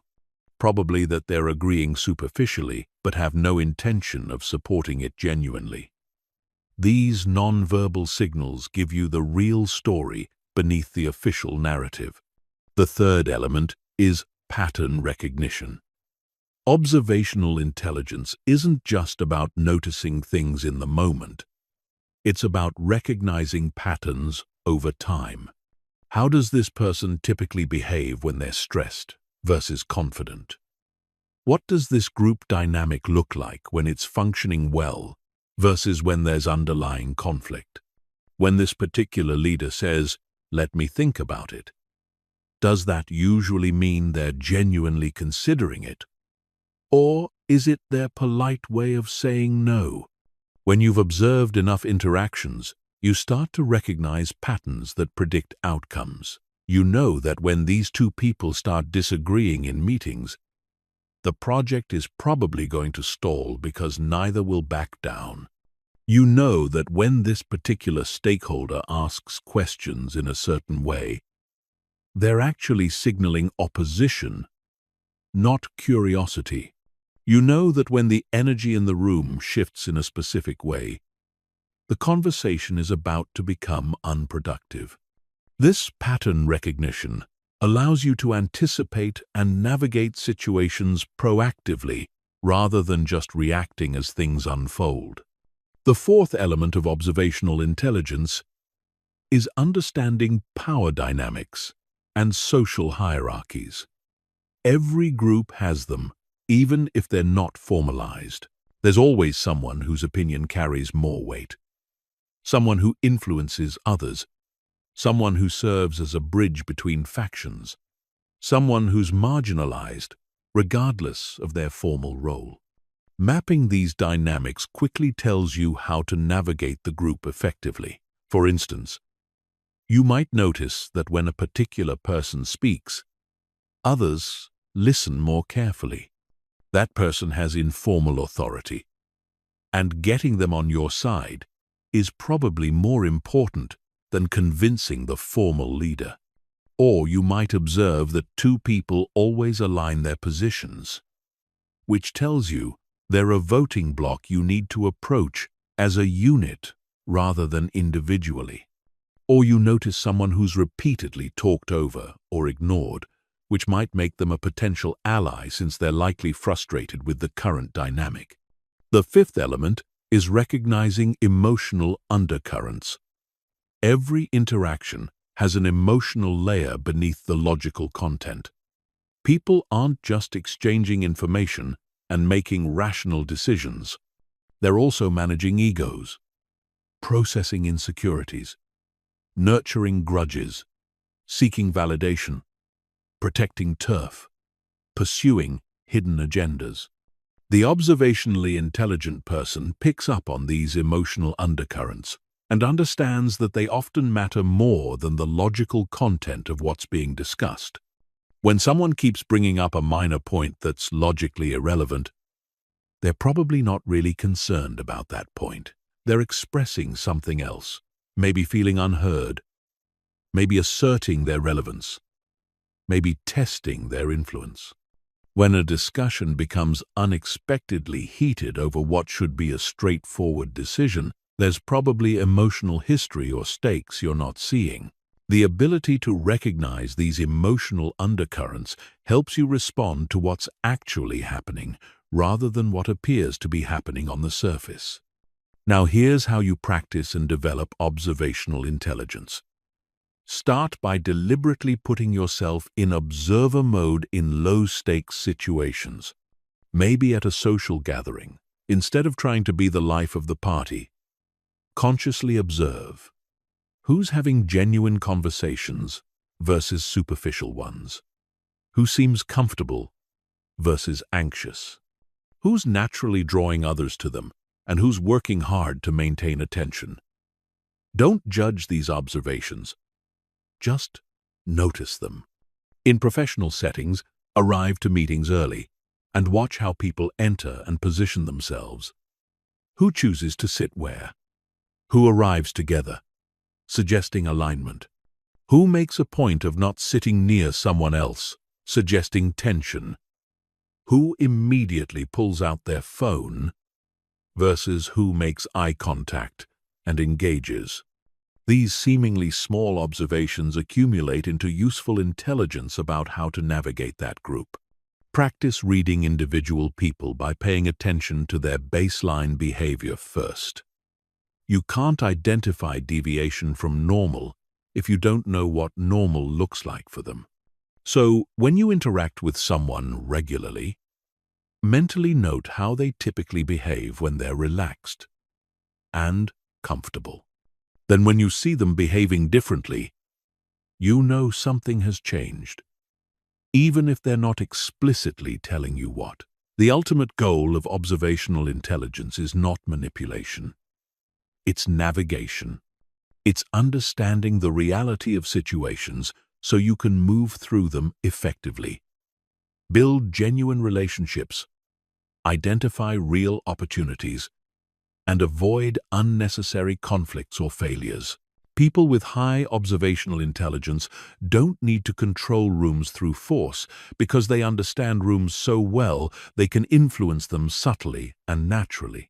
They don't need to demand attention because they know exactly when and how to contribute for maximum impact.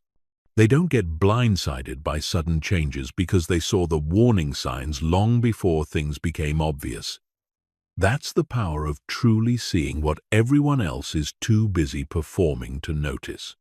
Chapter 10. The Long Game. Playing chess, while others play checkers. Here's a hard truth about power that most people learn too late. The person who wins today but sacrifices tomorrow has no real power. The person who forces a short-term victory but damages long-term relationships has no real influence. The person who achieves immediate success but burns out or burns bridges in the process has built nothing sustainable. Real power, quiet power, is always playing the long game. It's thinking in decades while others are thinking in days. It's building for permanence while others are chasing temporary wins. This is the fundamental difference between chess thinking and checkers thinking. Checkers is about immediate captures, obvious moves, simple tactics. There's nothing wrong with checkers, but it's a limited game. Chess is about positioning, about setting up combinations 5 moves ahead, about creating situations where you win, not through a single brilliant move, but through the cumulative effect of strategic positioning over time. And that's exactly how the quietly powerful operate.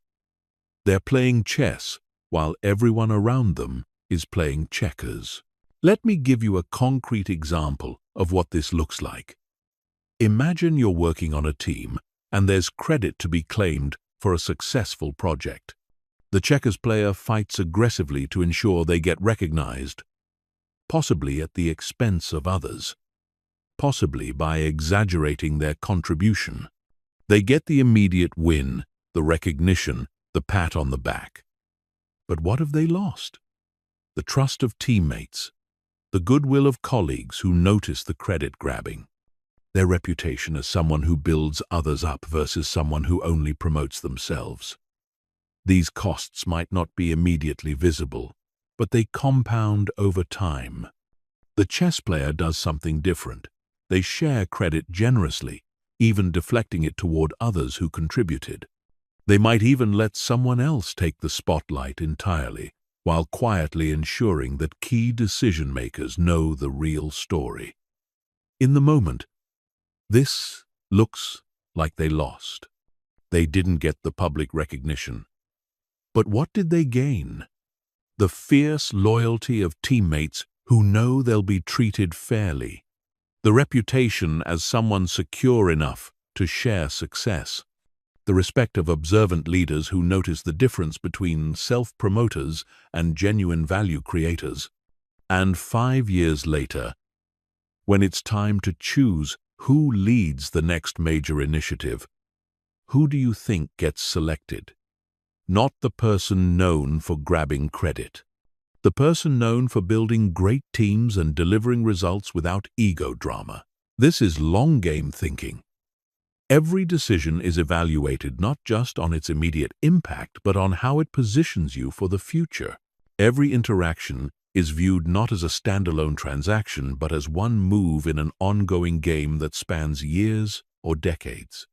Every choice to restrain yourself, to be generous, to take the high road even when the low road would be easier, is an investment in your long-term influence and credibility.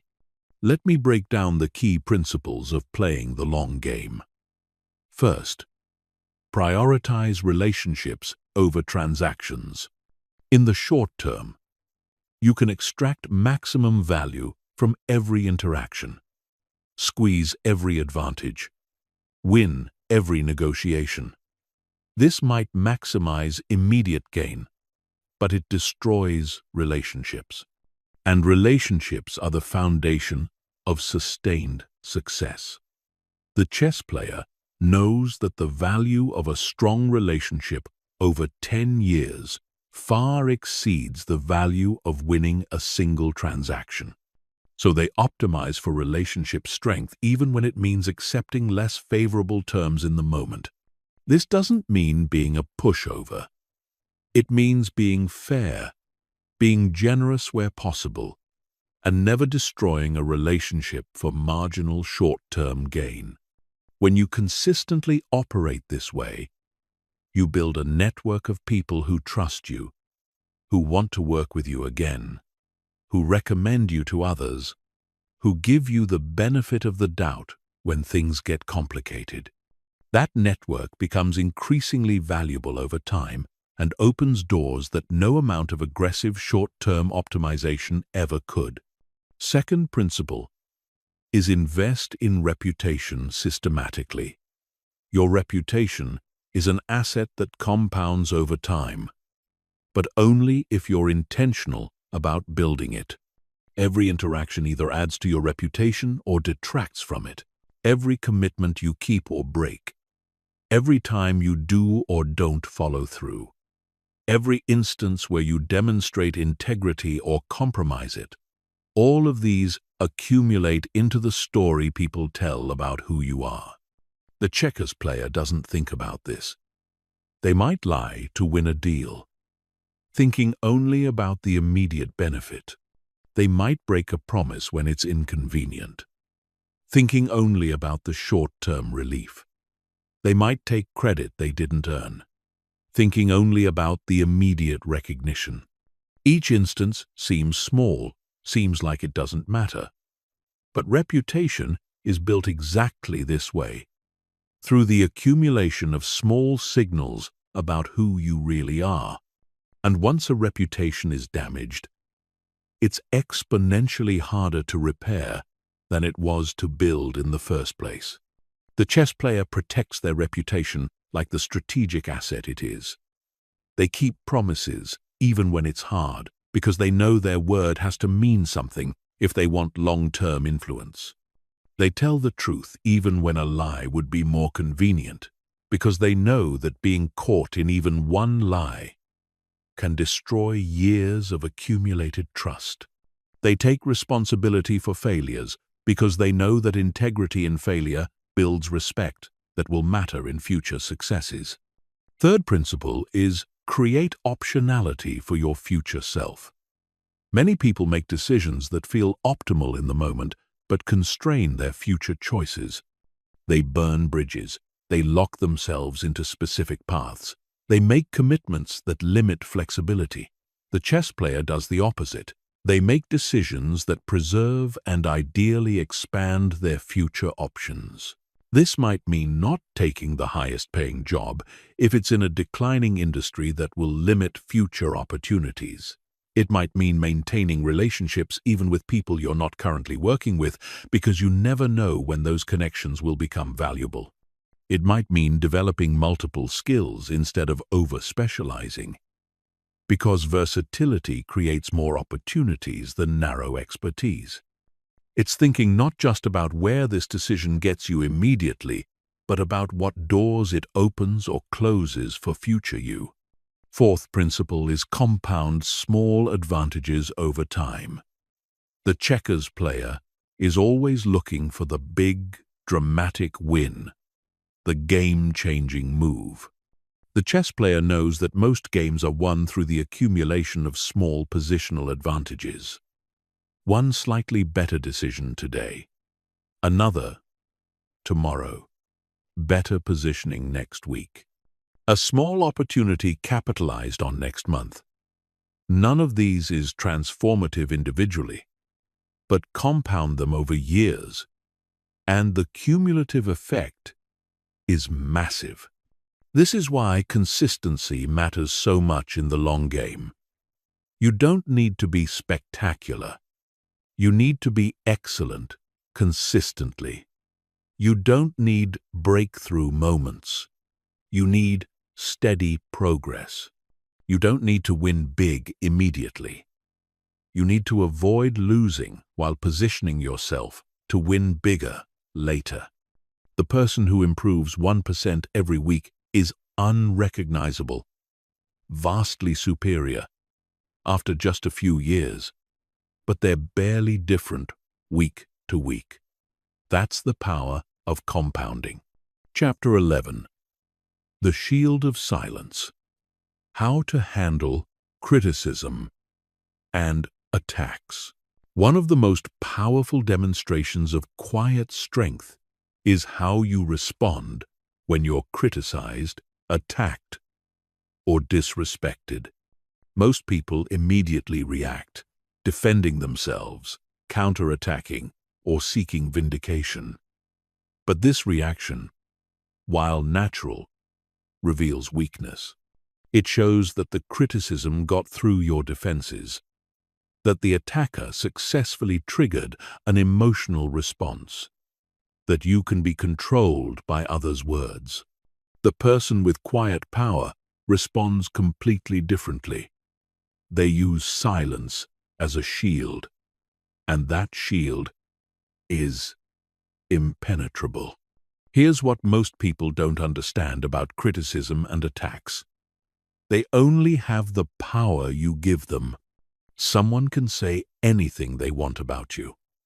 But if you don't react, if you don't give their words energy and attention, those words die in the air. They have no momentum, no impact, no life beyond the moment they were spoken. But the second you react defensively, you've given those words power. You've shown they matter to you. You've elevated the critic by engaging with them. And you've started a cycle that never ends well.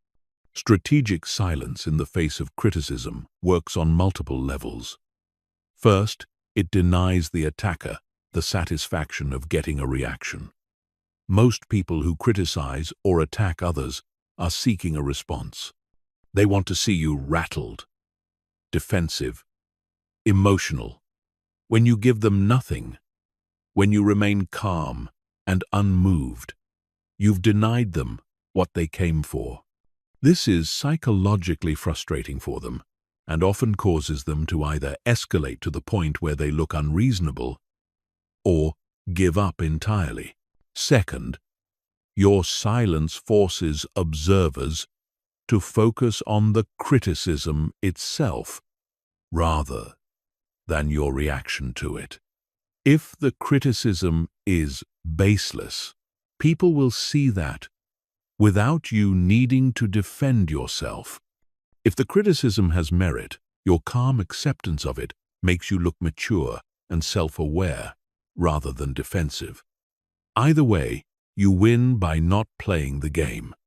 Third, silence preserves your energy and dignity. Getting into arguments with critics is exhausting and degrading.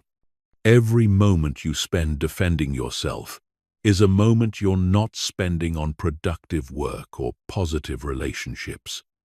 Quiet power means valuing your time and energy too much to waste it on people who don't deserve it. Now, this doesn't mean you never address criticism. There's a crucial distinction between reacting and responding. Reacting is immediate, emotional, and defensive. Responding is deliberate, strategic, and only when necessary. If criticism comes from someone whose opinion you genuinely respect, or if it's affecting important relationships or opportunities, then you might choose to respond. But even then, you do it on your terms, in your timing, and from a place of calm clarity rather than emotional reactivity. Here's the framework for handling criticism with quiet power. First, pause. Never respond immediately to criticism or attacks. Take time to process, to separate your emotional reaction from strategic assessment, to decide if a response is even necessary. Most criticism doesn't warrant any response at all. Second, evaluate the source. Is this person credible? Do they have your best interests at heart? Are they speaking from knowledge or ignorance? If the source isn't credible or well-intentioned, their criticism can be safely ignored. Third, extract any valid feedback. Even harsh or poorly delivered criticism sometimes contains a kernel of truth. Can you find that truth without accepting the packaging? If so, use it to improve while discarding the rest. Fourth, if you do choose to respond, do so calmly and briefly. Acknowledge valid points if they exist. Correct factual errors if necessary. And then move on. Don't over-explain. Don't get emotional. Don't try to convince your critic they're wrong. State your perspective once clearly and then disengage. Long defensive arguments make you look weak. Brief, calm responses make you look confident and in control. Fifth, let your continued success be your response. The best answer to criticism is not words, but results. Keep doing excellent work. Keep building your reputation through action. Keep moving toward your goals. Over time, your track record will speak louder than any critic's words. People who matter will judge you based on what you actually accomplish, not on what someone said about you. Here's a real-world example. Imagine someone publicly criticizes your work or questions your competence. The reactive response is to immediately defend yourself, to explain why they're wrong, to point out your credentials and achievements. But this makes you look insecure and gives the criticism more attention and credibility than it deserves. The quiet power response is silence. You see the criticism, you note it, and then you continue doing your excellent work. You don't address it, you don't acknowledge it, you don't give it energy. And what happens? Within days, it's forgotten by everyone except the person who made it. Your silence starved it of the oxygen it needed to spread and persist. The shield of silence also protects you from a more subtle form of attack. The constant low-level negativity and doubt that people project onto anyone trying to achieve something significant. When you're pursuing ambitious goals, there will always be people questioning whether you can do it, warning you of the risks, pointing out the obstacles. Most of this comes from their own fear and limitations, not from genuine concern for you. Responding to every doubt and every warning is exhausting and demoralizing.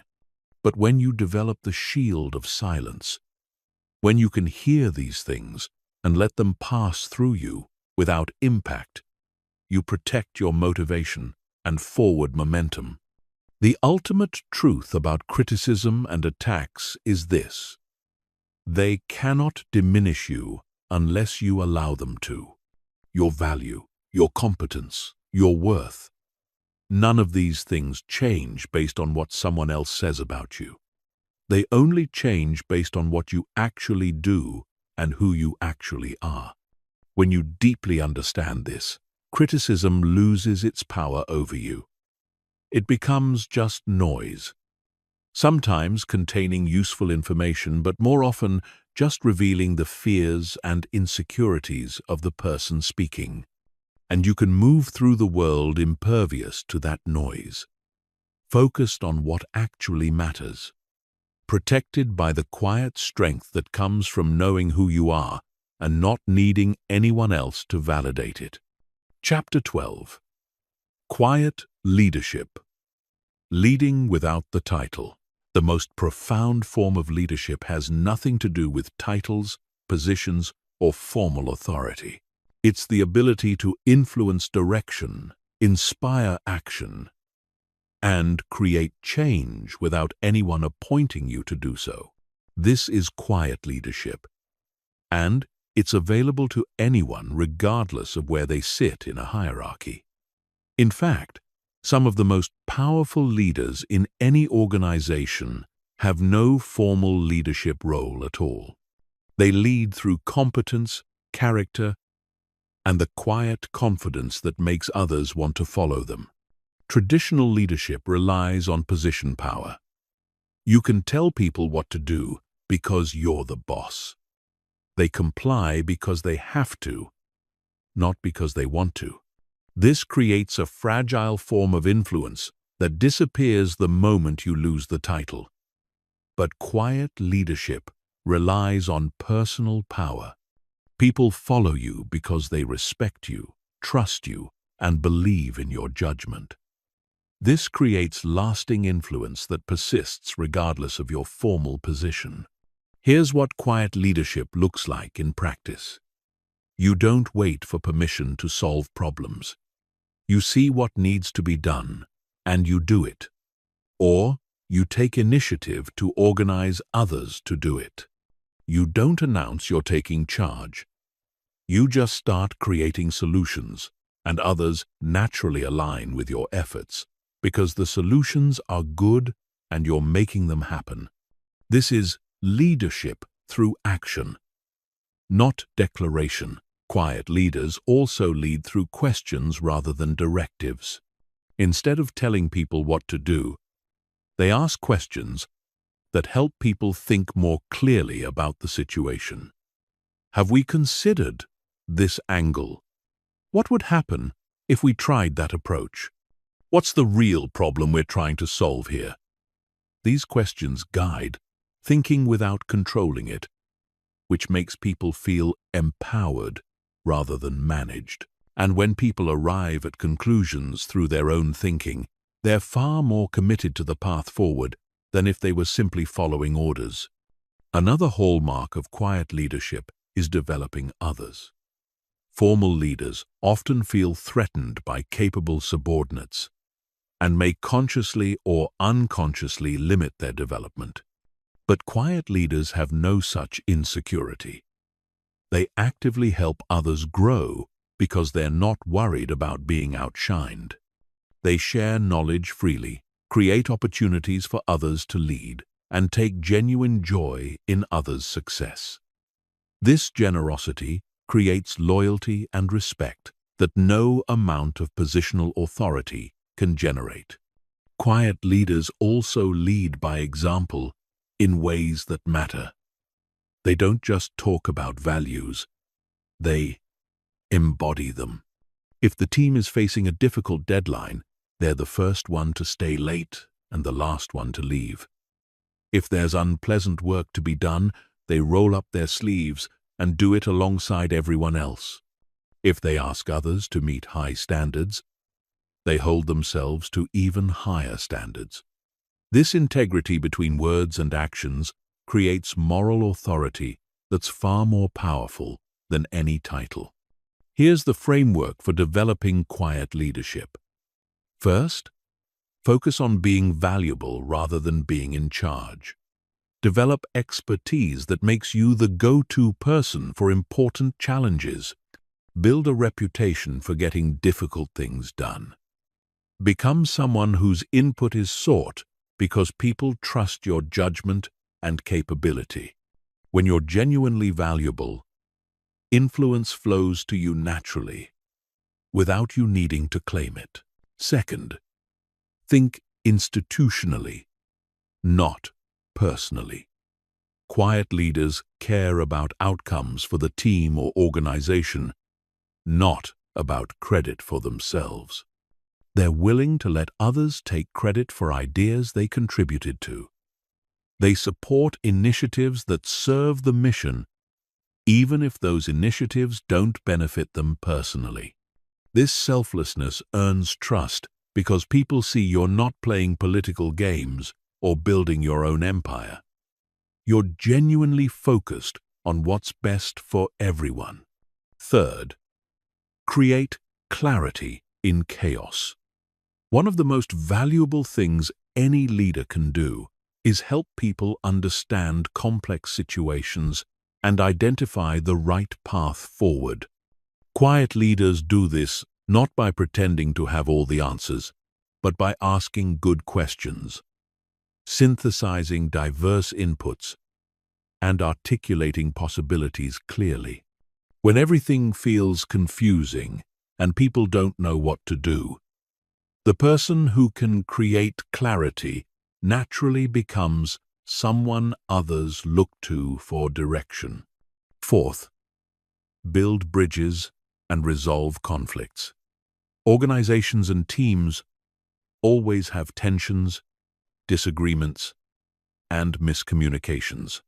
Most people either ignore these problems or take sides, making things worse. Quiet leaders step into the gap. They listen to all perspectives, find common ground, and help people work through differences constructively. This peacemaking role is exhausting and often thankless, but it's essential, and people remember who helped them navigate difficult interpersonal situations, which creates deep loyalty and respect. Fifth, stay calm under pressure. When crisis hits, when everything's going wrong, when emotions are running high, the person who maintains composure and thinks clearly becomes the de facto leader, regardless of titles. Quiet leaders develop this capacity through emotional mastery and perspective.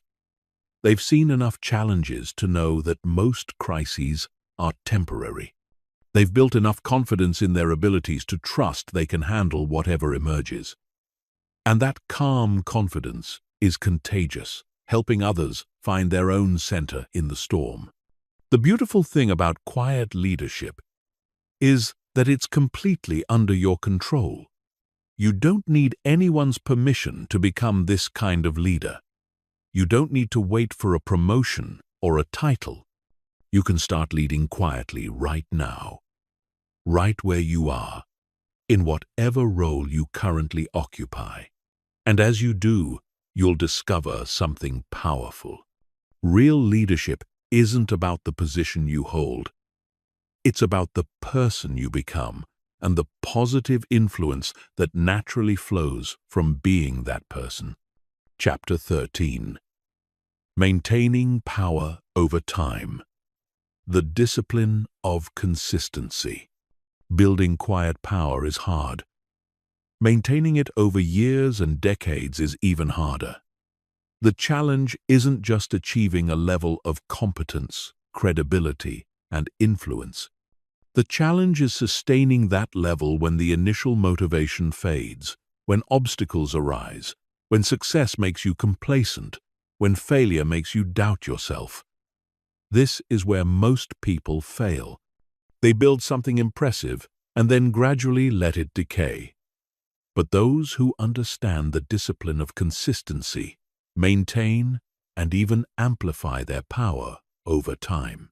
The first threat to sustained power is complacency. You achieve a certain level of success, and unconsciously you start coasting. You stop learning as aggressively. You stop pushing yourself as hard. You rely on your reputation rather than continuing to earn it daily. And while you're coasting, the world is moving forward. Your skills are becoming outdated. Your relationships are weakening from neglect. Your reputation is slowly eroding because people remember what you did lately, not what you did years ago. Complacency is the silent killer of sustained success. The antidote to complacency is treating every day like you're still building. Never assume you've arrived. Never rest on past achievements. Never let your current success convince you that you can stop doing the things that created that success. This requires psychological discipline because it means denying yourself the reward of relaxation even when you've earned it. But this is the price of sustained excellence. Those who stay at the top for decades are the ones who never stop climbing, who never stop improving, who never stop treating each day like it matters. The second threat is inconsistency. You build credibility through reliable behavior, but then you have an off period where you're dealing with personal issues or burnout.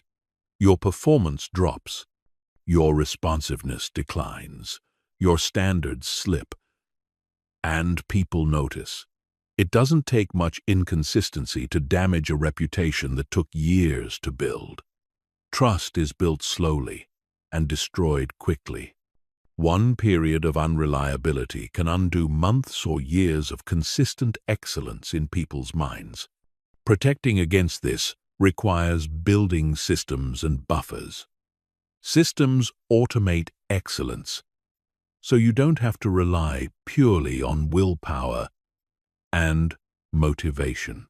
If you have a system for continuous learning, you'll keep developing skills even when you don't feel motivated. If you have a system for maintaining relationships, you'll stay connected even during busy periods. If you have systems for health, work quality, and personal development, these things continue happening even when life gets chaotic. Buffers mean having enough margin in your schedule, your finances, and your energy that temporary setbacks don't force you to compromise your standards. The third threat is changing with the times without losing your core. The world evolves. Industries transform. Technologies emerge. Social norms shift. If you don't adapt, you become irrelevant.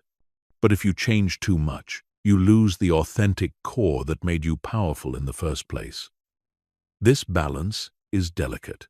You need to be flexible enough to remain relevant, but grounded enough to maintain identity and principles. Those who sustain power over decades manage this by distinguishing between tactics and values. Tactics should evolve constantly, based on changing circumstances. Values should remain constant, regardless of external changes. The fourth threat is isolation. Success often separates you from the feedback loops that helped you improve. People become less willing to give you honest criticism. You have fewer peers who can challenge your thinking. You might surround yourself with people who agree with you rather than people who make you better. This isolation causes blind spots to develop, mistakes to go uncorrected, and gradual decline to go unnoticed until it's severe. Protecting against this requires deliberately maintaining relationships with people who will tell you the truth, seeking out criticism rather than avoiding it, and staying curious about perspectives that challenge your assumptions. Here's the framework for maintaining power over time. First, create non-negotiable standards that you meet regardless of circumstances. These might be daily habits, quality benchmarks, relationship maintenance activities, whatever is essential to your continued excellence. Make meeting these standards automatic, not optional. Second, schedule regular self-assessment. Monthly or quarterly, take time to honestly evaluate where you are versus where you want to be. Are you still learning? Still growing? Still delivering value? Still living your principles? This prevents slow drift that goes unnoticed until it's created serious problems.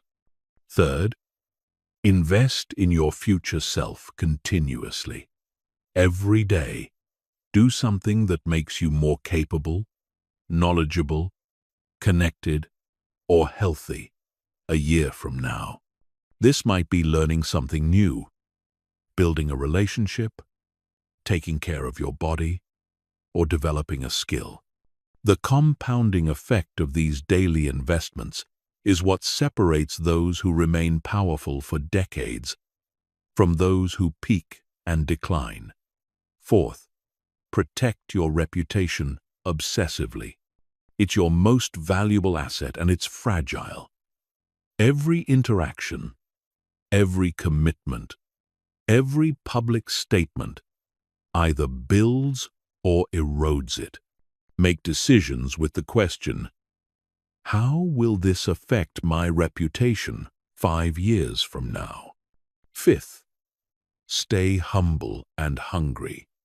Humble enough to keep learning from everyone and everything. Hungry enough to never settle for current achievement. This combination prevents both arrogance and complacency, the two states that most often lead to decline.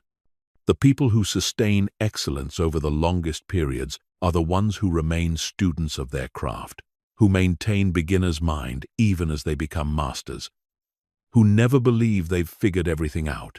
Maintaining quiet power over time isn't glamorous. It's showing up consistently when no one's watching.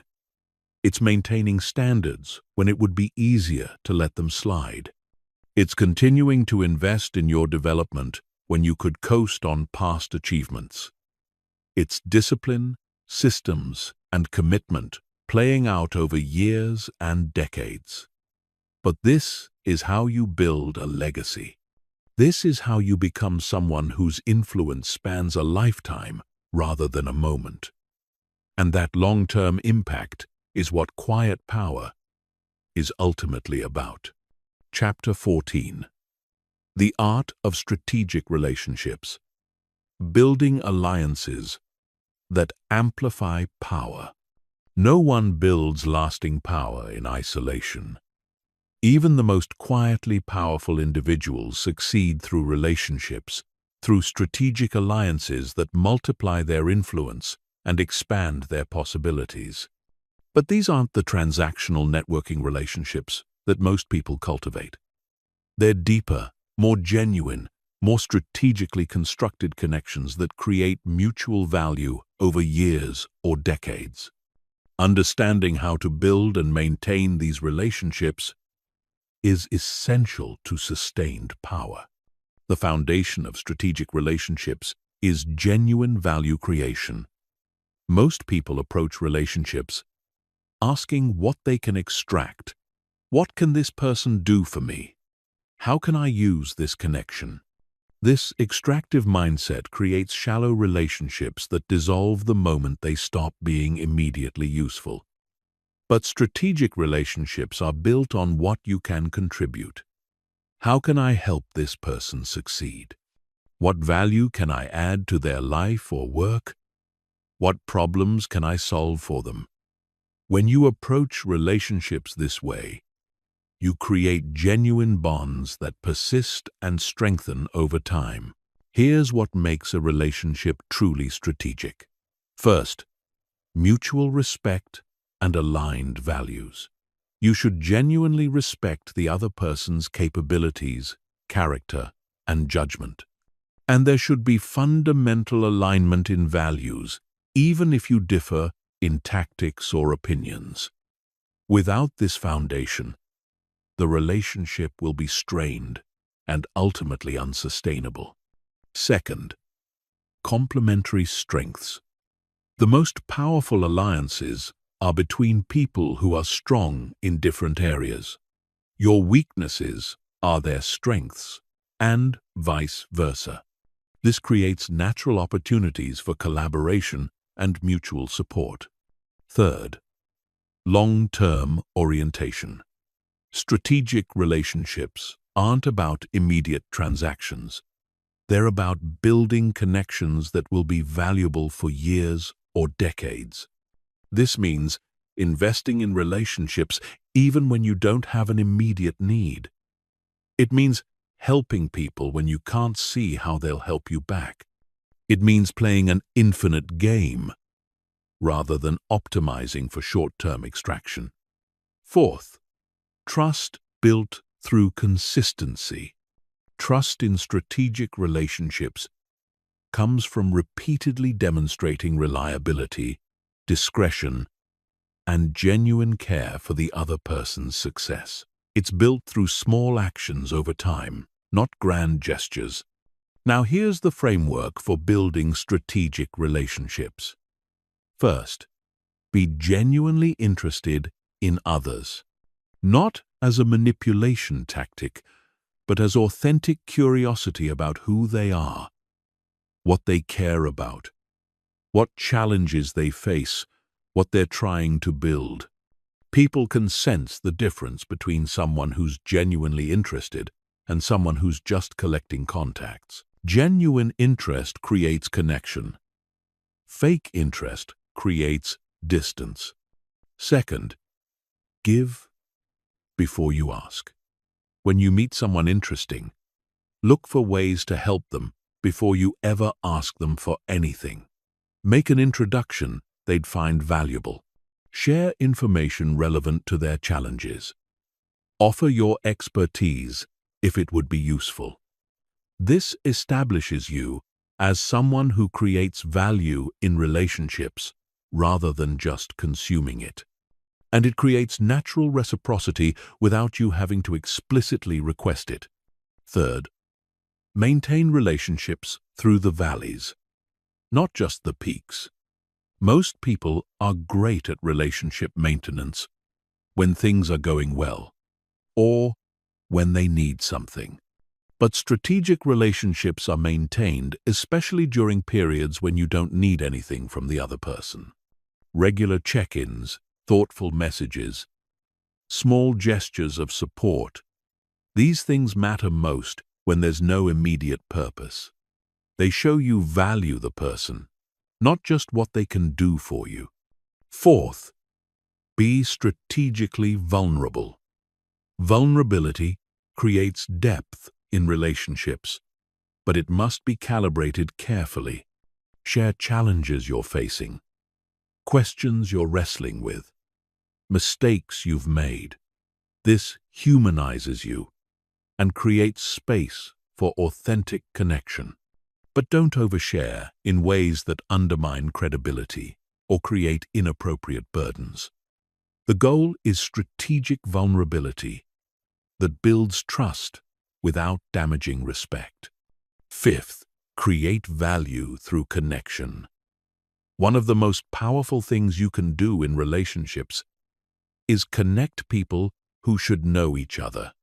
When you introduce two people who can create value for each other, you've created value for both of them. This positions you as a valuable connector and strengthens your relationships with both parties. Over time, this creates a network effect where your value to everyone in your network increases because of your ability to access and connect other valuable people. Here's what strategic relationships look like in practice. You maintain a circle of people you genuinely respect and who respect you. You interact with them regularly, not always with an agenda, but to stay connected and aware of what's happening in their lives and work. When opportunities arise that could benefit someone in your network, you think of them. When you face challenges, you have people you can call for advice or support. When you're making important decisions, you have trusted advisors who will tell you the truth. The power of strategic relationships compounds over time. Early in your career, these relationships might provide advice, opportunities, or introductions. Later, they become collaborators on significant projects. Eventually, they might become partners in major ventures or mutual champions in your respective fields. But this progression only happens if you build genuine relationships and maintain them consistently over years and decades. The mistake most people make is treating relationships as transactions. They reach out only when they need something, then disappear until the next need. This burns through relationships quickly and creates a reputation as a user. Strategic relationships require investment without immediate return. They require genuine care for others' success. They require being valuable to others before expecting others to be valuable to you. But when you approach relationships this way, you build a network of genuine allies who multiply your power in ways that purely transactional relationships never could. Chapter 15. Silent Legacy. Building influence that outlasts you. The ultimate expression of quiet power is legacy. Not the loud legacy of monuments and public recognition, but the silent legacy of lives changed, ideas spread, systems improved, people developed. This is influence that persists long after you're gone, not because you carved your name on anything, but because you shaped how others think, act, and lead. This kind of legacy can't be bought or demanded. It can only be earned through decades of living the principles we've discussed. Most people think about legacy wrong. They want their name remembered. They want credit for their contributions. They want recognition and accolades. But this is ego, not legacy. True legacy is anonymous influence. It's the leader you developed who goes on to develop dozens more leaders. It's the idea you planted that spreads and evolves far beyond your original conception. It's the standard you modeled that becomes the new normal in your field. It's the lives you improved in ways both people may not even consciously recognize. Here's what creates lasting legacy. First, investing in people, not projects. Projects end. People continue. When you invest your time and wisdom in developing others, when you help them become more capable, more confident, more thoughtful, that investment multiplies. Those people go on to influence others, who influence others, creating ripple effects that extend far beyond what you could have accomplished alone. This is exponential impact. Second, creating systems and processes that persist. When you solve a problem, you can solve it just for yourself, or you can create a system that helps everyone solve it. When you develop a skill, you can keep it to yourself, or you can create a process that helps others develop that skill. Systems and processes outlast individuals. They institutionalize excellence and make it accessible to people you'll never meet. This is how your influence extends beyond your personal reach. Third, modeling principles under pressure. Anyone can live their values when it's easy. Legacy is built by those who maintain their principles when it costs them something. When you turn down a lucrative opportunity because it conflicts with your values, when you take a stand that risks your reputation, when you maintain integrity, when cutting corners would be easier, people notice, and they remember. And some of them internalize those principles and pass them on. This is how values propagate across generations. Fourth, teaching not just what, but why and how. Knowledge transfer is valuable, but wisdom transfer is transformative. When you teach someone what to do, you help them once. When you teach them why it matters and how to think about similar situations, you've given them a framework they can use for life. The most powerful legacy builders are those who help others develop their own judgment and capability, not those who create dependence on their superior knowledge. Fifth, empowering others to surpass you. This might be the hardest aspect of legacy building, because it requires genuine security and lack of ego. The greatest legacy isn't having people forever in your shadow. It's developing people who go on to accomplish things you never could. When your students become masters who exceed your accomplishments, when the organizations you helped build go on to achieve things beyond what you imagined, when the ideas you started evolve in ways you never anticipated, that's when you know your legacy is real. Here's the framework for building silent legacy. First, shift your time horizon beyond your lifetime. Make decisions and investments that might not pay off for you, but will pay off for others. Plant trees whose shade you'll never sit in.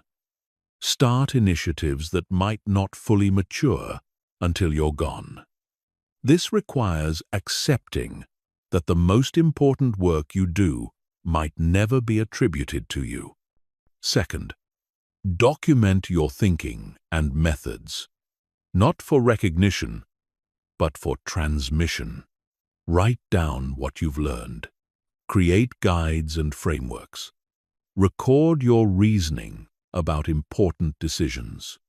Make your intellectual property accessible to those who come after you. The insights you've gained through decades of experience are valuable, but only if they're transmitted to the next generation. Third, create opportunities for others. Use whatever power and access you have to open doors for people who deserve chances. Champion the talented but overlooked. Create platforms for diverse voices. Build systems that give more people shots at success. The opportunities you create for others multiply in ways you can't predict, but which extend your influence far into the future. Fourth, live with integrity. That becomes your teaching. Your actions are observed more than your words are heard. When you consistently demonstrate courage, integrity, competence, and care for others, you're teaching without lecturing. You're modeling what's possible. And some percentage of people watching will internalize those standards and carry them forward. This is education through example. Fifth, let go of credit and recognition. The more you need credit, the less influence you ultimately have. The willingness to do important work without recognition, to let others take credit for ideas you contributed to celebrate others' success without jealousy. This creates a different kind of power. It allows you to focus purely on impact rather than image. And ironically, this often creates more lasting recognition than chasing it ever could. The beautiful paradox of silent legacy is that by not seeking recognition, you often end up with more meaningful recognition. The people whose lives you changed remember you. The people you developed credit you with their success. The ideas you planted are attributed back to you by those who know the real history. But this recognition is genuine and lasting, unlike the manufactured recognition of those who constantly promote themselves. Building silent legacy is the ultimate expression of quiet power because it demonstrates complete transcendence of ego. You're no longer working for your own success, recognition, or benefit. You're working to create value that outlasts you. You're investing in futures you won't see. You're helping others succeed in ways that might eclipse your own achievements. And you're doing it all quietly, without fanfare, without demanding credit. This is how the most powerful people throughout history actually changed the world. Not through loud declarations or monuments to themselves, but through the quiet accumulation of influence, the patient development of others, the steady improvement of systems, the consistent modeling of principles. Their names might be forgotten, but their influence persists. And that lasting impact, that ripple effect that continues long after they're gone, that is the ultimate power. That is what it means to be quietly powerful. Not just in a moment, not just for yourself, but in ways that transcend time and touch lives you'll never know about. That is the art of silent influence, mastered completely.